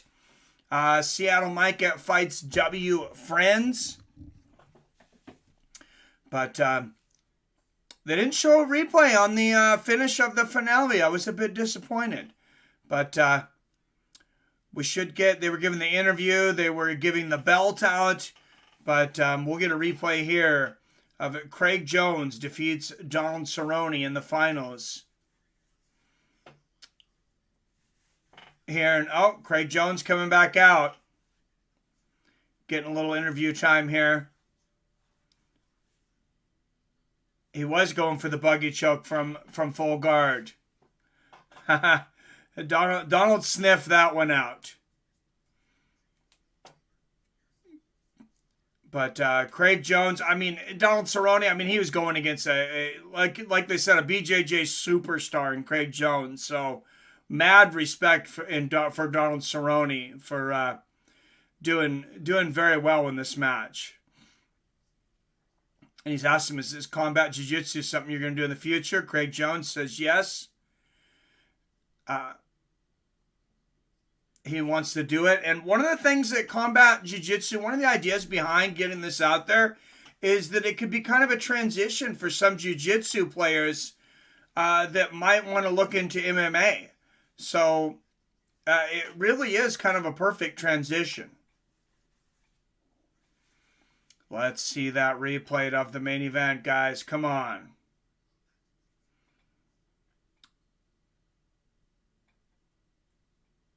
Here it is. All right.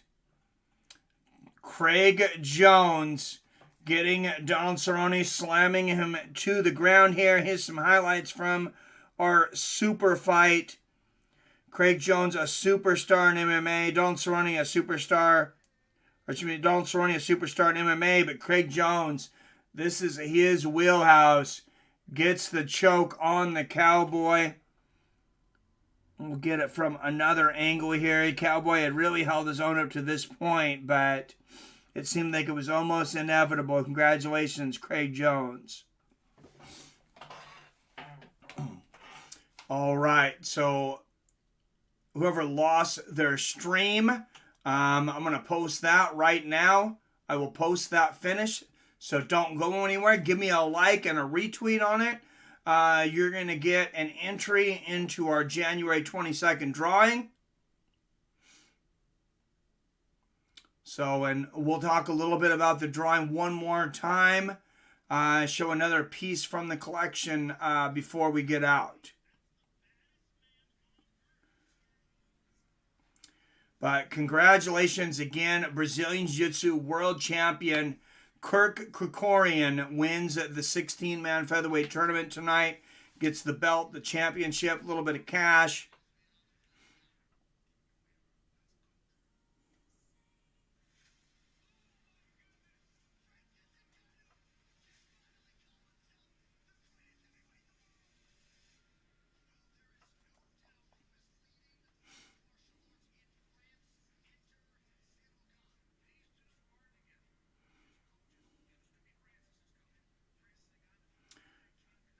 All right, guys, just one moment and I will have this up and I'll be back to you guys.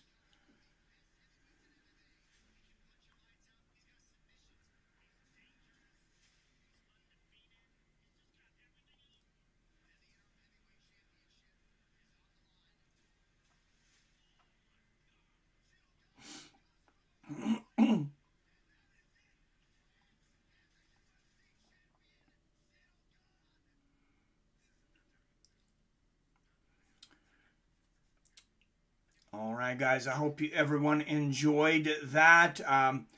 We got boxing coming up next week. We're going to have a Christmas stream. Like I said, we'll definitely be doing something for Christmas.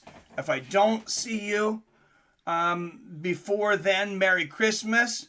I will be having at least a video up before Saturday. I know there's some boxing and stuff on, so I'm trying to get some boxing out there. We'll have the Saturday stream next Wednesday. Triple G Gennady Golovkin comes back, so we'll have usually have a Wednesday stream, but they don't usually have Wednesday fights. So there you go. All right, guys, and here I will give you guys the link. There is the submission. Give that a like and a retweet. Like I said, you'll get another entry. You get an entry for subscribing. You get an entry for trivia questions. Greg Brimstone got the trivia question earlier. Yeah, it was on UFC Fight Pass. Can't find stream? Somebody link a working one. You can watch the whole thing again on Fight Pass, and I think they still do free trials. I'm not sure about that, though. Craig Jones won by rear naked chokes, as David. Lame how all the streams went out. This doesn't even happen to any UFC fights. Oh, weird. Huh. UFC Fight Pass didn't go out for me. Did yours, Robert? I didn't have any issues. But thank you, Bless the Dog, for the like there. Give it a like and a retweet. And there you get you can possibly win this from October of 1958. It cost 35 cents at the time. It says Floyd does it again. And you got an article about Sugar Ray Robinson. You got former heavyweight champion Floyd Patterson on the cover of this one. And I said, I always think the ads on these old magazines are very interesting. Oh, and another interesting article in here I haven't read. Rademacher. You see, Rademacher hoax exposed. So, whatever that was, I haven't Googled it, but there was a, obviously a, some kind of hoax in boxing. And Spartan Gear, just interesting to see how much some of these stuff lasts back then. $7.50 for a pair of bag gloves. Well, as little as $4 from Spartan Goods. $13 for a headgear. $13 for a speed bag. $12 for boxing shoes. And this was all really good quality stuff then.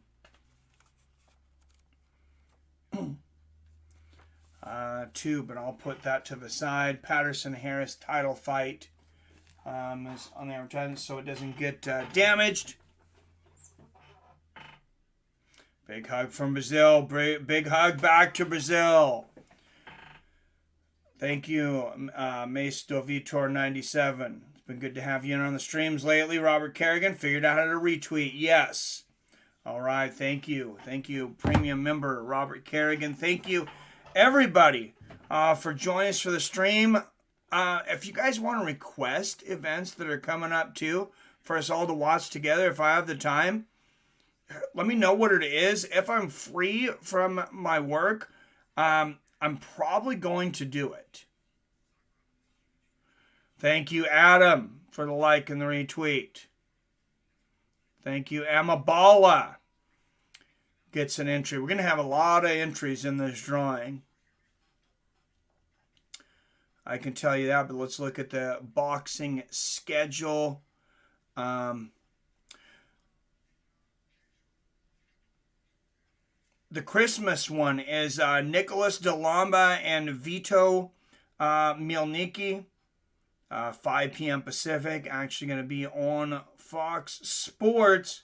Tuesday night fights, a reschedule, a weird one because it's in Sydney, on ESPN and ESPN Plus, but it's got a start time of midnight Pacific, 3 a.m. Eastern on Tuesday. So, I mean, somebody would have to be pretty interested in those fighters for me to do a midnight stream when I got to work the next day. So, probably won't do that. But New Year's, yes. New Year's Eve, we'll be doing Ryzen. Ryzen, if you don't know what Ryzen is, it's the old Pride rules.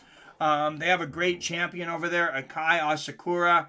He's one of the best bantamweights in the world. He's got victories over UFC bantamweight Manel Kape for the championship. Also a knockout victory over Kyoji Horiguchi. They went back and forth.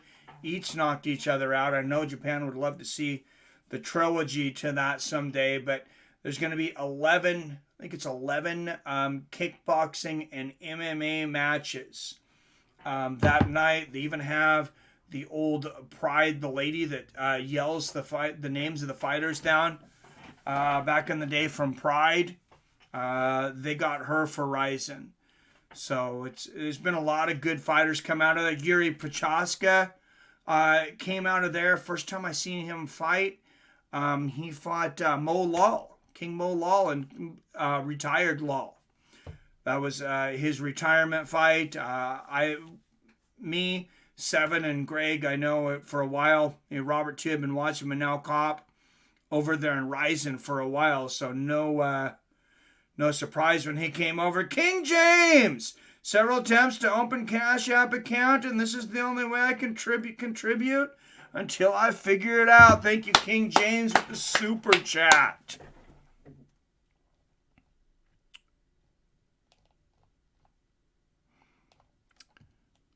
Much appreciated.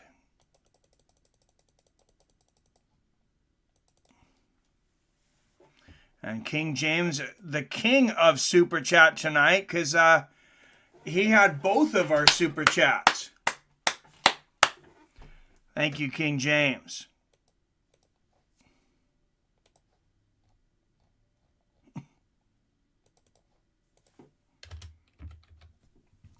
Putting us up to $15. Robert says, cheers, King James.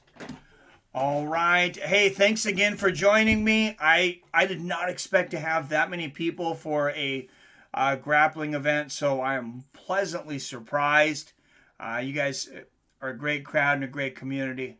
I always enjoy doing this with you guys. As always, I love you. I respect you. And I'll see your fine asses next time.